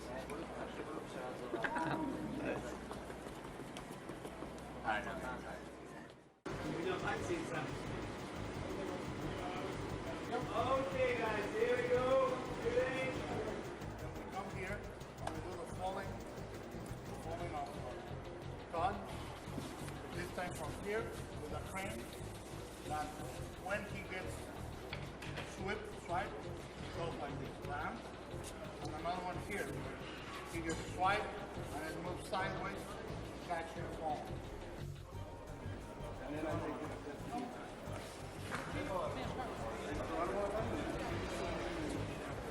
Okay, now start standing up, Todd. Esta es la última, creo. Y ahora vamos a ver la primera. 1, 2, 3. Grab the plate, Brian. Some of the fight scenes we did with Samuel in, for instance, the subway platform fight, we had to put together a fight scene with a guy in a suit who can't hear, for the most part, who can't see, for the most part, and has 2.5-foot extensions off the end of each arm. And we had to put together a fight scene between him and Ron Perlman, who's Hellboy, and we had to not knock Ron unconscious. And these two literally fight from one end to the other. They're tearing up columns, there's offices collapsing, there's flying, there's lights being torn out, just a complete melee. And so far we've been discussing how Samuel and Hellboy will be fighting and all the details, but pretty soon we need to start talking about the 250 extras that we're going to load into this place and how we're going to shoot in and amongst this huge crowd, put in an entire film crew, do these huge stunts all in this space. I mean, it's pretty intensive, detailed planning and stuff we've got to get done. We had meetings months before we started shooting with the art department. We had to make changes to the sets so that we could get our flying systems in, our ratchet systems in. We had to have ceiling pieces moved or rearranged or redesigned. We had to take out sections of the floor to make some of these things work. We obviously worked hand in hand with the visual effects department. It was just a huge undertaking. I'm going to lock this thing up in a minute. We won't be able to.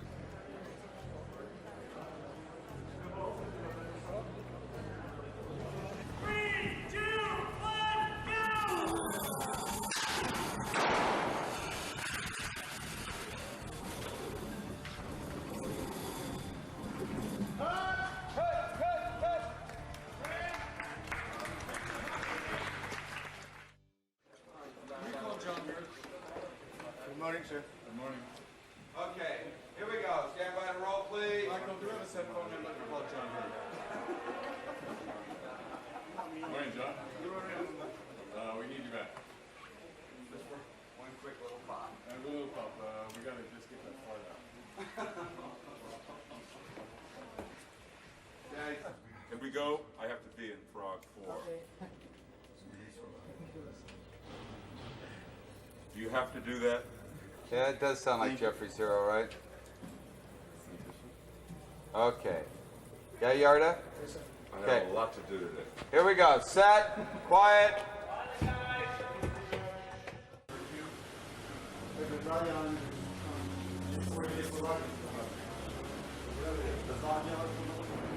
Hey, do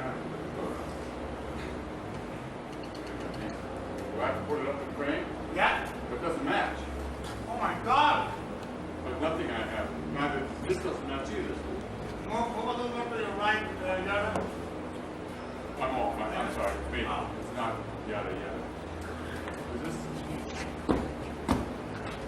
What do you want to do? Do you want me to put it up the crane? Yeah. Okay.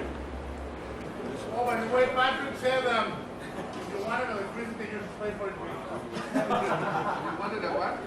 Electricity. Because the light for expensive and all. We hope that you complete it paying. We have a cheap base. I'm going to tell you how old I am. I remember my grandpa. It wasn't this.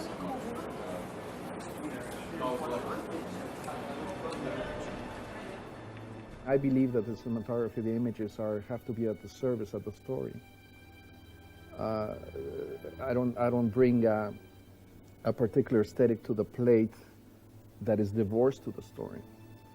So in that sense, yeah, each time we're doing a shot that I feel that is in that direction, that it's embracing that, is where I get it's the benefit of what I do and the hours I spend on it. The moment comes where you see that the dailies are impeccable and they're really telling that your effort is there, that the effort of 100 people around you are there. Beyond Guillermo Navarro being such a fantastic presence on the set and extremely capable, he's a brilliant artist. And I love the seriousness in which he's shooting this film. There's no condescension towards it being a comic book. He might as well be shooting The Godfather. You know, it's given that kind of epic stature and that kind of gravitas and beauty.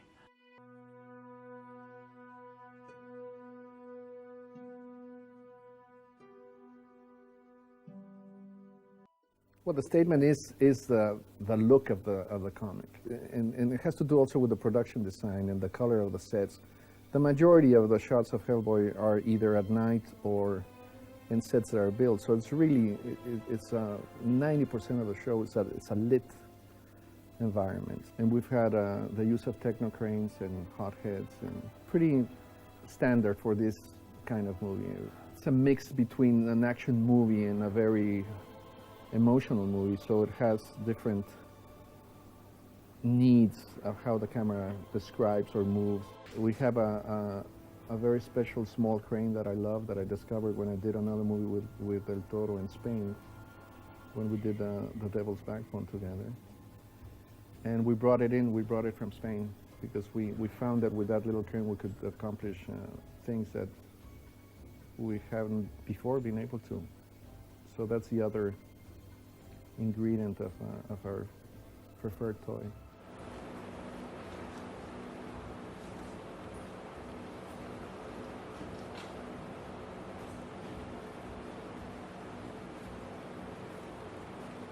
Look toward your right. Can I have a gun? Why the guys rehearsing? Can I have a gun? Anybody? Anybody got a gun on? Can I have a gun? Action!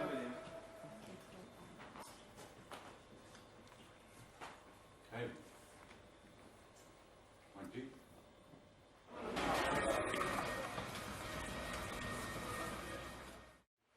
This rock will be thrown by Hellboy stunt coordinator Monty Simmons. The timing and the placement of its landing in the water is critical. They've brought me in from Los Angeles, California, flown me 6,000 miles first class to throw this rock, and I'm going to show you a rehearsal. Very seldom seen by the audience. You know, they only see what happens on the screen. This is what goes on behind the scenes on Hellboy in Prague, The movie. year 2003. All right. Watching, you ready? All right, hold on. Let's get the right angle here. All right, we're rolling. And at this point, Guillermo would yell action, and this is what you'd see. Wow. Let me just zoom in on that ripple. Are you proud of the work that you've done here, Marcus? I've worked many years, 22 years in this industry to get to this point. To throw rocks? They trust me with two buckets buckets? of rock. And you'll notice these rocks are of the larger size. Right. You know, I've graduated up. When I first got into business, they only let me have rocks like this, gravel. See what I mean? Look at the size of this rock. Wow. Not anybody can do this. It's pretty dangerous. I mean, it's pretty impressive if you ask me. Well, thank you, Monty Simmons, for showing us. I'm glad you could be a part of this. I mean, again, you're seeing something that not a lot of people in this world get to see. It's a special thing you guys get to see.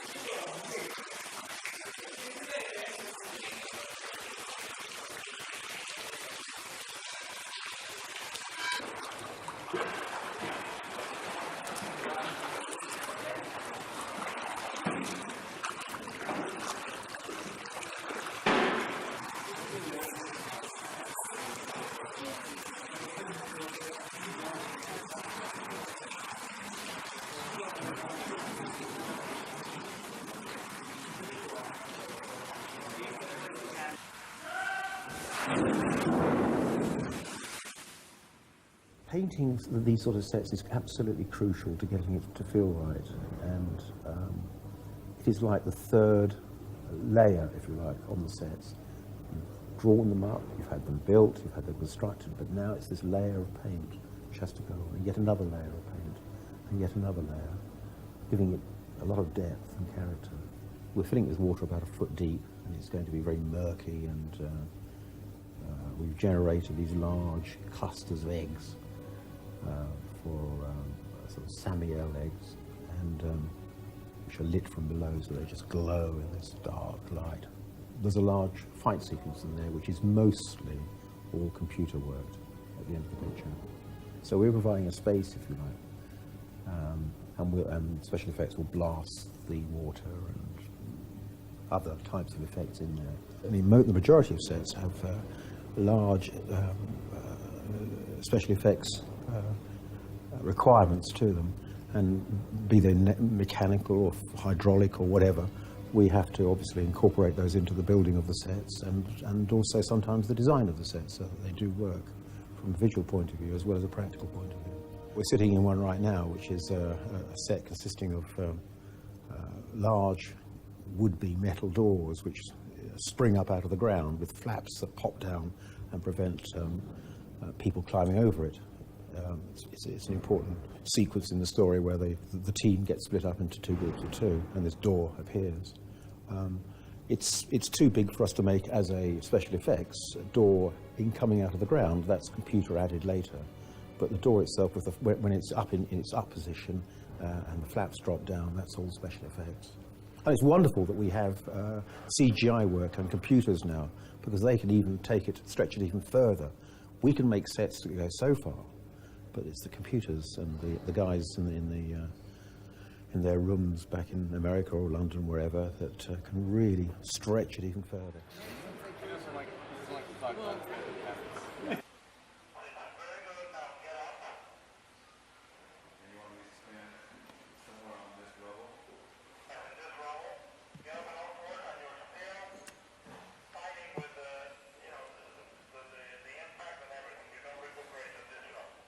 Hey, Mark!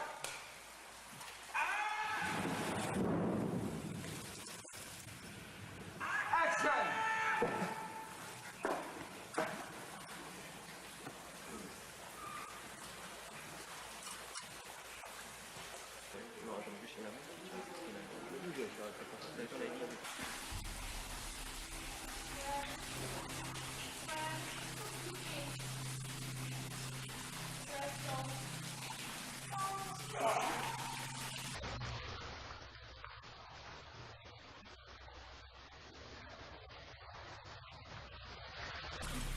We had a number of challenges with that sequence.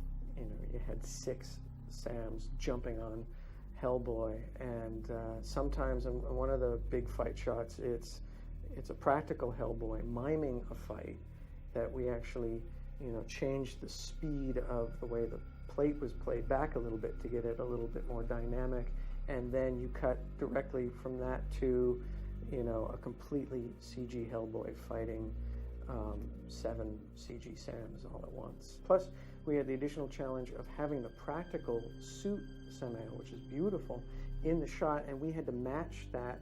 Not only just cut, you know, a lot of our sequences there was like one Sam, and so it would be, you know, cutting from practical Sam to CG Sam and then back to practical Sam, which is a challenge of itself. But you had like 2 practical Sams in the shot, and then 3 CG Sams sharing the same screen space, and they all had to look like the exact same reality, the same physical presence. And when you have your actual reference for the audience of what the real thing looks like right there in the shot, and then you have your CG guy standing next to it, that's a real challenge. Makes it tough. Makes it very tough. He was the thing that scared all of us so much in the beginning. Yeah, most of the My Deformers cannot handle being able to rotate a joint in 180 degrees, and most of Sam's joints rotate at 180 degrees. So that's one reason why we realized we had to build a muscle system in the first place, is just because the My Deformers just could not handle this. And the nice thing about the muscles is you do sort of fake it. You try and keep as real as you can in most areas, but then like I think, for instance, this stomach area was basically just one huge kind of stomach blob instead of a muscle system. There was a couple muscles that were acting as the spine and the center of muscle support. But aside from that, you know, it was just basically a muscle blob in there.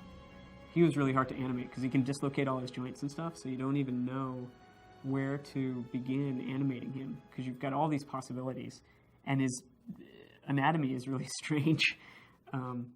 So I started animating like a really low kind of weird, more spidery animation, and then we started to see as Brian's performance in the suit, which is a little bit more ape-like and a little bit more upright, and so we started to take the animation more towards that. Again, the guys in the suits are the main drivers of the performance, so we have to feed off of that.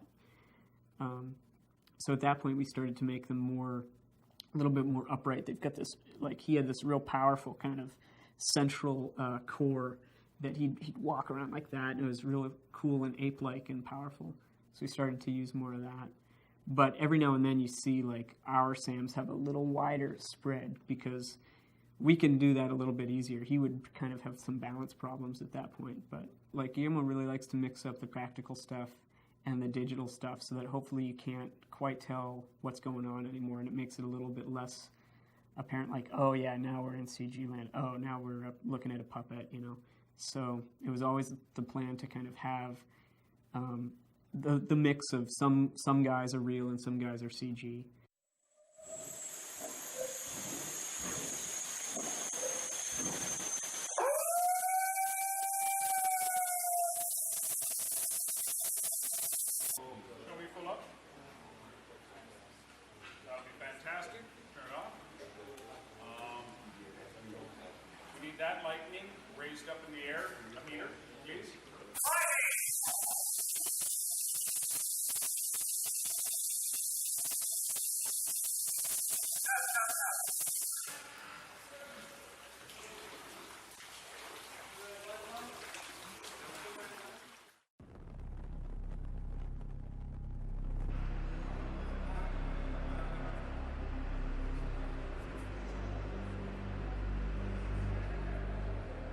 sheet over shoulders.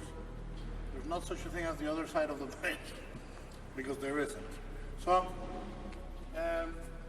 Ron would look over, this safety rail goes, he backs off, the safety rail goes, we discover how big this place is.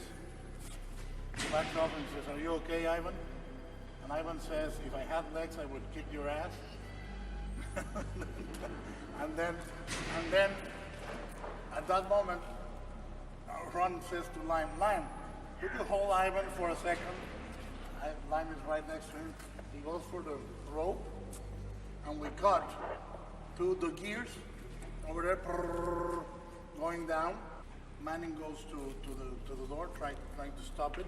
The door goes all the way down. He gets up and he comes to Hellboy and says, "Break through that door, let's go back." Because I don't think it's a good idea. I'm in charge of the expedition. I'm telling you, go back, break this door, let's go back. And then Lime is in the meantime waiting with Ivan. And they're arguing, and between them we see them in the back. And while they're arguing, a thing comes out of nowhere. We see the corpse turn and go, he says something like, "Oh crap," in Russian. And the pendulum takes the first section, and you both go, you're completely taken by surprise by the first thing. You don't even see the pendulum, because you're going to be running, and as you're going to go, Ron grabs you, and when he throws you, turns you in the air. Then you slide under the door, Ron will be in the middle section, and there's a big chunk of bridge that is going to start collapsing under. That collapsing will be done by Hansa on the wire, and the close-ups will be done by Ron. All the running and everything that involves safety risk will be done by Hansa. All the close-up stuff will be done by Ron and you. And it will be Hansa, and you will be doubled by Charlie, who has now shaved his entire body and is ready to double you.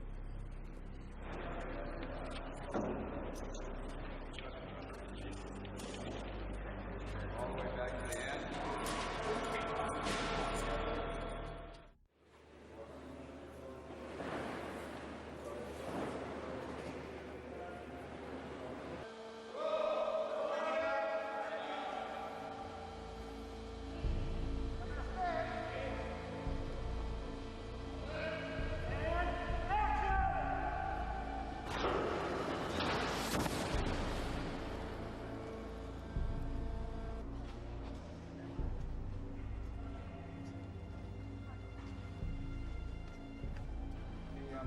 Yes, sir. Let's go. I'm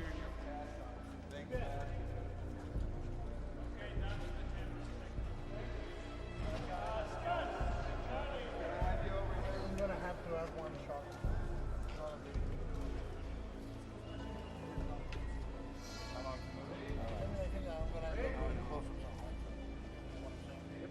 So, shall we do that close-up first then?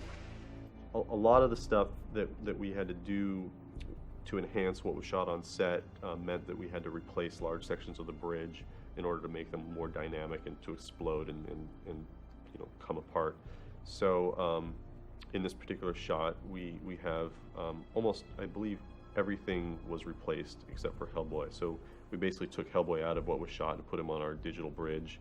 And then we have another bridge section that we cut up into hundreds of different little pieces and chunks.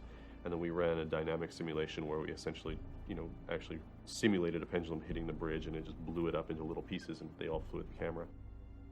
And then moving on to the background of that shot, there's anytime our camera moves in this environment, we're projecting these matte paintings onto all this geometry back there. And so anytime our camera moves, it obviously creates issues with what we call stretching, where the texture is stretching past beams onto other beams, and it's just creating this kind of mess back there. And so painting that out and dealing with that is another thing that we had to work on. Traditionally, matte paintings can take 4 to 8 to 12 weeks each, and we had 70 of them. So one of the things we had to do was rely on CG, traditional CG, to take us to a certain level, and then rely on matte painting much less, kind of in more of an atmosphere and look and feeling, and less on the detail side.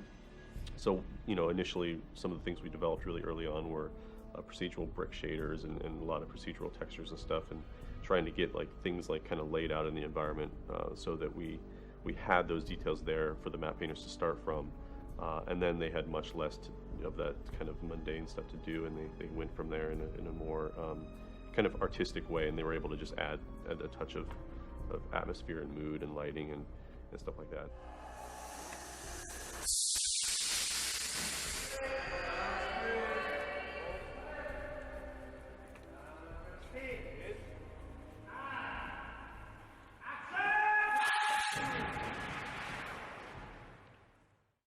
Guillermo. Let's rehearse and we should. We got a phone call. Here we go. No, listen. No? Huh? What am I supposed to do here? Are you getting this shit? You're here. I say action. I did this already. No, you did not. I say action. You turn, lower your hand, and you look at rubric down there. We're going in reverse. Oh.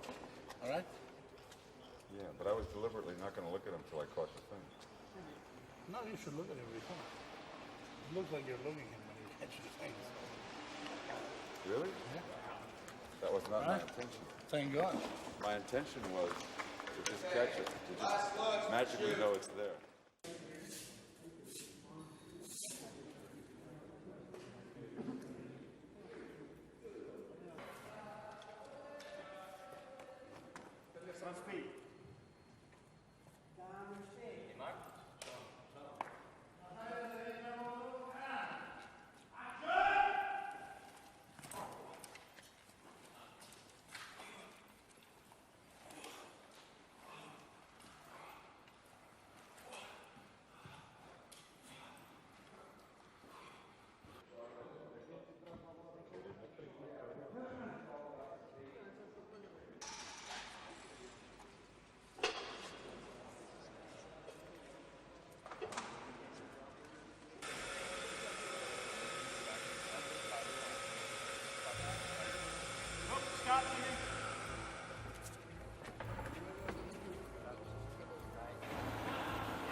The animation for that sequence was all done pretty much at the same time. We would animate Behemoth, rough him out with Hellboy, to make sure that they're working in tandem, and the camera move.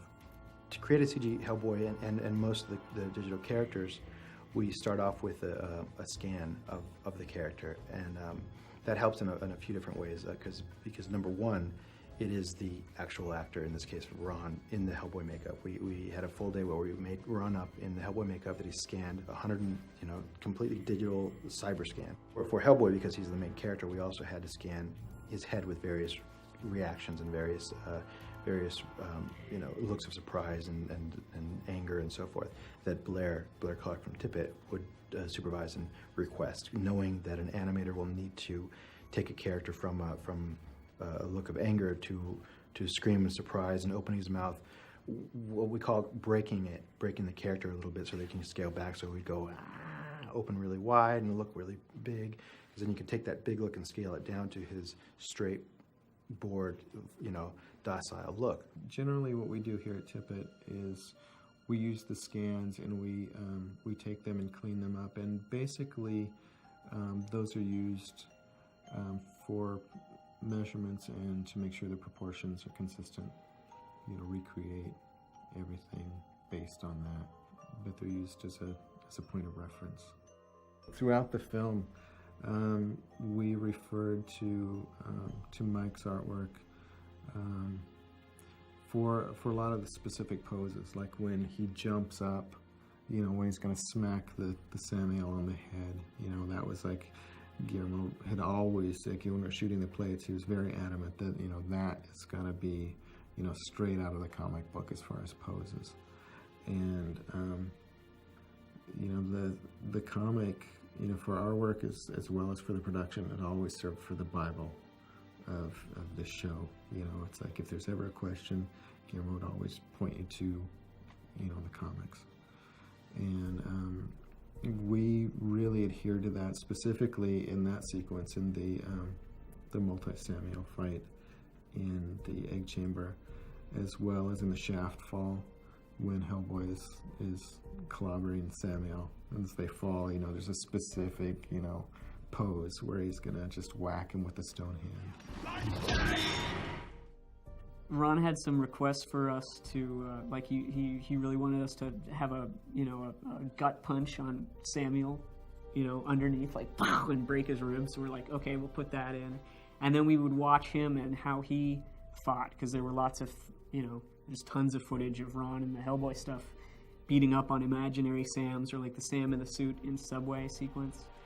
And so we could pull little movement keys from that. Like he's got, you know, he does a lot of this thing, bang, where he smashes on the broad side of his fist rather than the punch. And so we tried to put, like, you know, there's some of that in all the Hellboy fights. He ends up smacking Sam on the nose and that kind of thing. And hopefully that ties the CG Ron together with the real one, you know, just because you pick up on these similarities.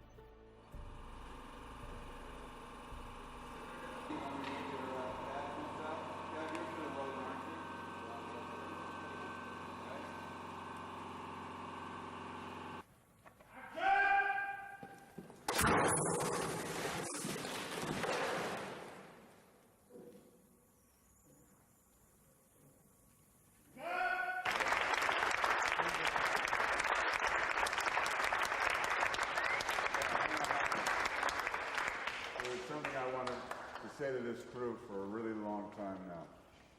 As far as I'm concerned, you can all take the rest of the day off. Thank you! Welcome back. Ah.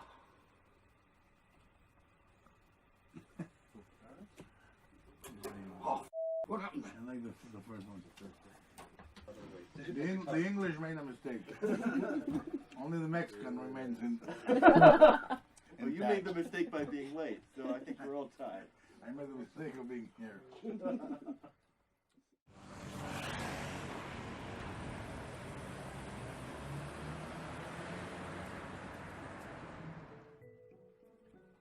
It's incredible how much younger he looks without those wings. 60 years. 60 years ago, they tried to destroy the world. They're back. In my lifetime, they're back. To finish the job. Look at them ugly suckers, Blue. One sheet of glass between them and us. Let's hear it. And now here comes a garbage truck. A very large garbage truck. Look at them ugly suckers, Blue. One sheet of glass between them and us. Story of my life. It is. There's more contempt on the line. They're like, look at them ugly suckers, Blue. You know, like, they're like, Look at them ugly suckers, Blue. One sheet of glass between them and us. They did a lot of ADR. You can make up for situations where perhaps you had a lot of fan noise, things like that. Abe Sapien, for example, his voice is completely redone. A lot of people don't really realize how much that happens, that you can go through and you can completely replace a character's voice with someone else's voice. It's a lot of work to kind of get every little bit to kind of come together, but the primary focus is dialogue. They want to try to get the dialogue to work as well as possible. Oh, I see. Well, that makes it all right. that's pretty good. That's pretty good. It's really difficult to go back and get an actor to match.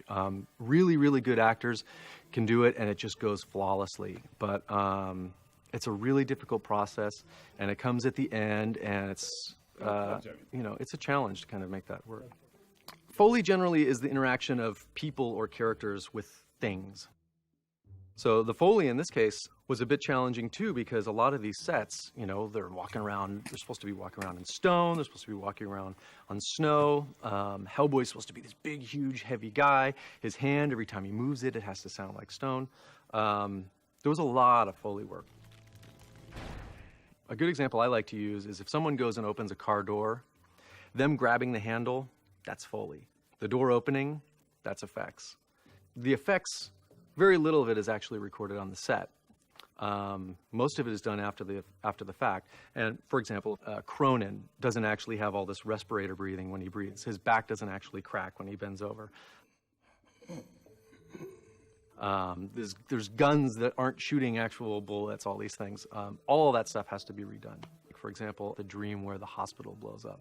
We did a whole pass when we were pre-dubbing where we have literal explosions where you can see the fire and it just is a big ripping explosion.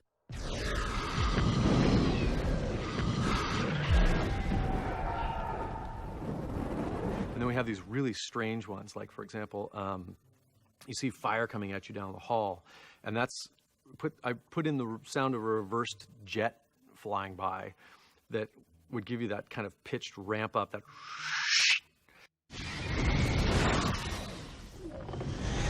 and that's what kind of cuts off when we cut inside of the guy, and then it blows up.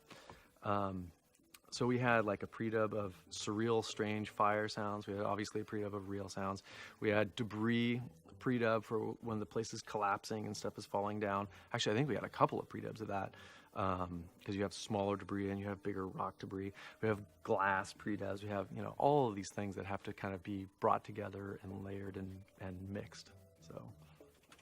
All right, take one, channel on LZ 317.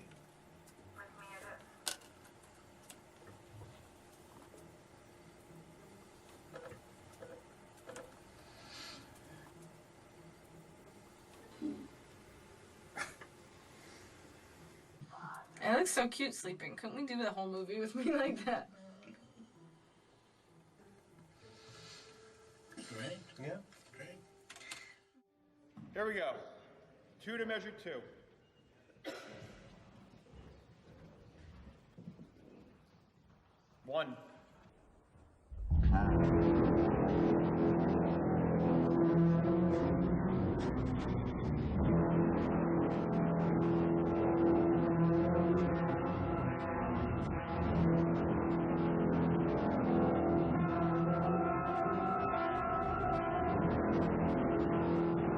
Sometimes composers are brought on early and they really, really temp things out pretty thoroughly. That's a really great way to work if you can do it. It's a pretty rare case that you can. Usually what ends up happening is the editor is going to cut some things into their editing system, whether it's an Avid or whatever system that they use, and they'll cut music in to try and get a feel for how is this working, you know, is it driving? If it's an action scene, you cut in some action music from maybe another movie.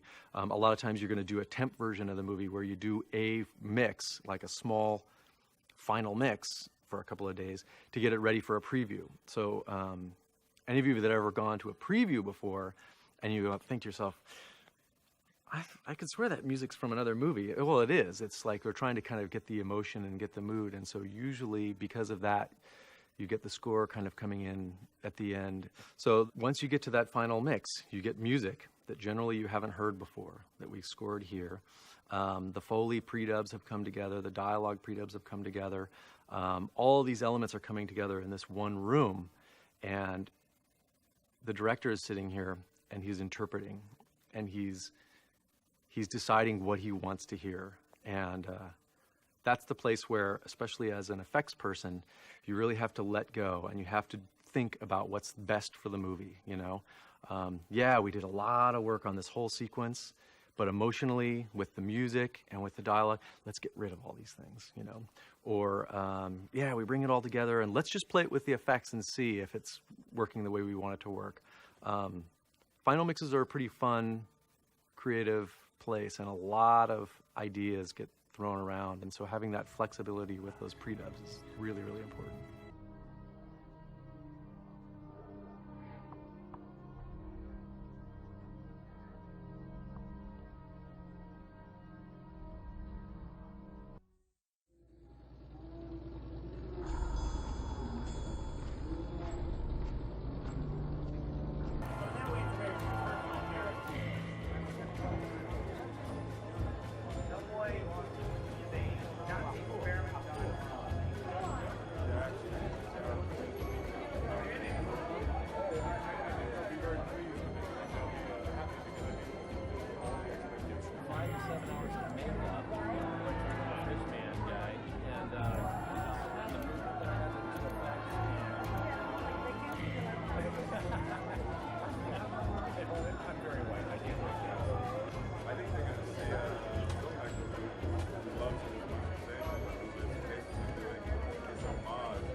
He's a force of nature.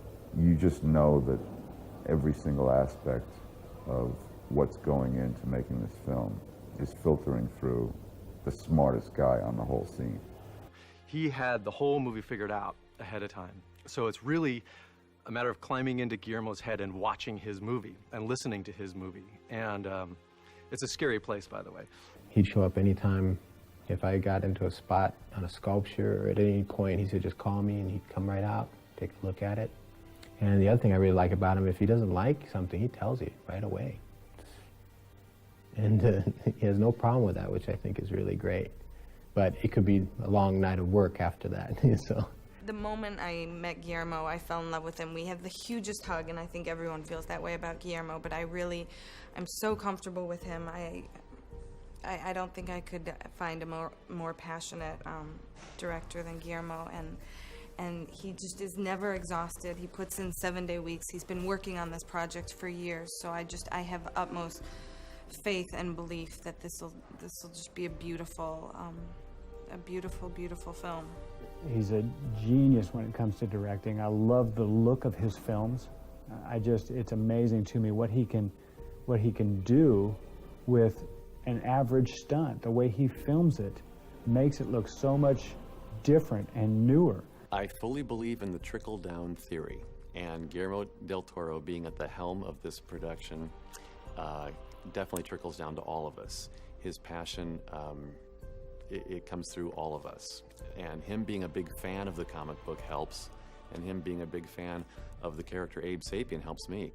His passion, it goes to everyone. You know, this set, even though we work late sometimes, we work very hard, we work 6-day weeks, we're in a foreign country, we've worked in freezing below temperature, ice cold weather with rain on us. People, keep going, and they persevere, they move forward, and we laugh at the end of the day at some point, after wiping away the frozen tears. And it's great. Guillermo's the best director I've ever worked with. If you wanted to insult him, you could say that he was fat. But if you wanted to be truthful about it, I think you could say that he needs to be that size to contain his heart, because it is enormous, and his enthusiasm is colossal.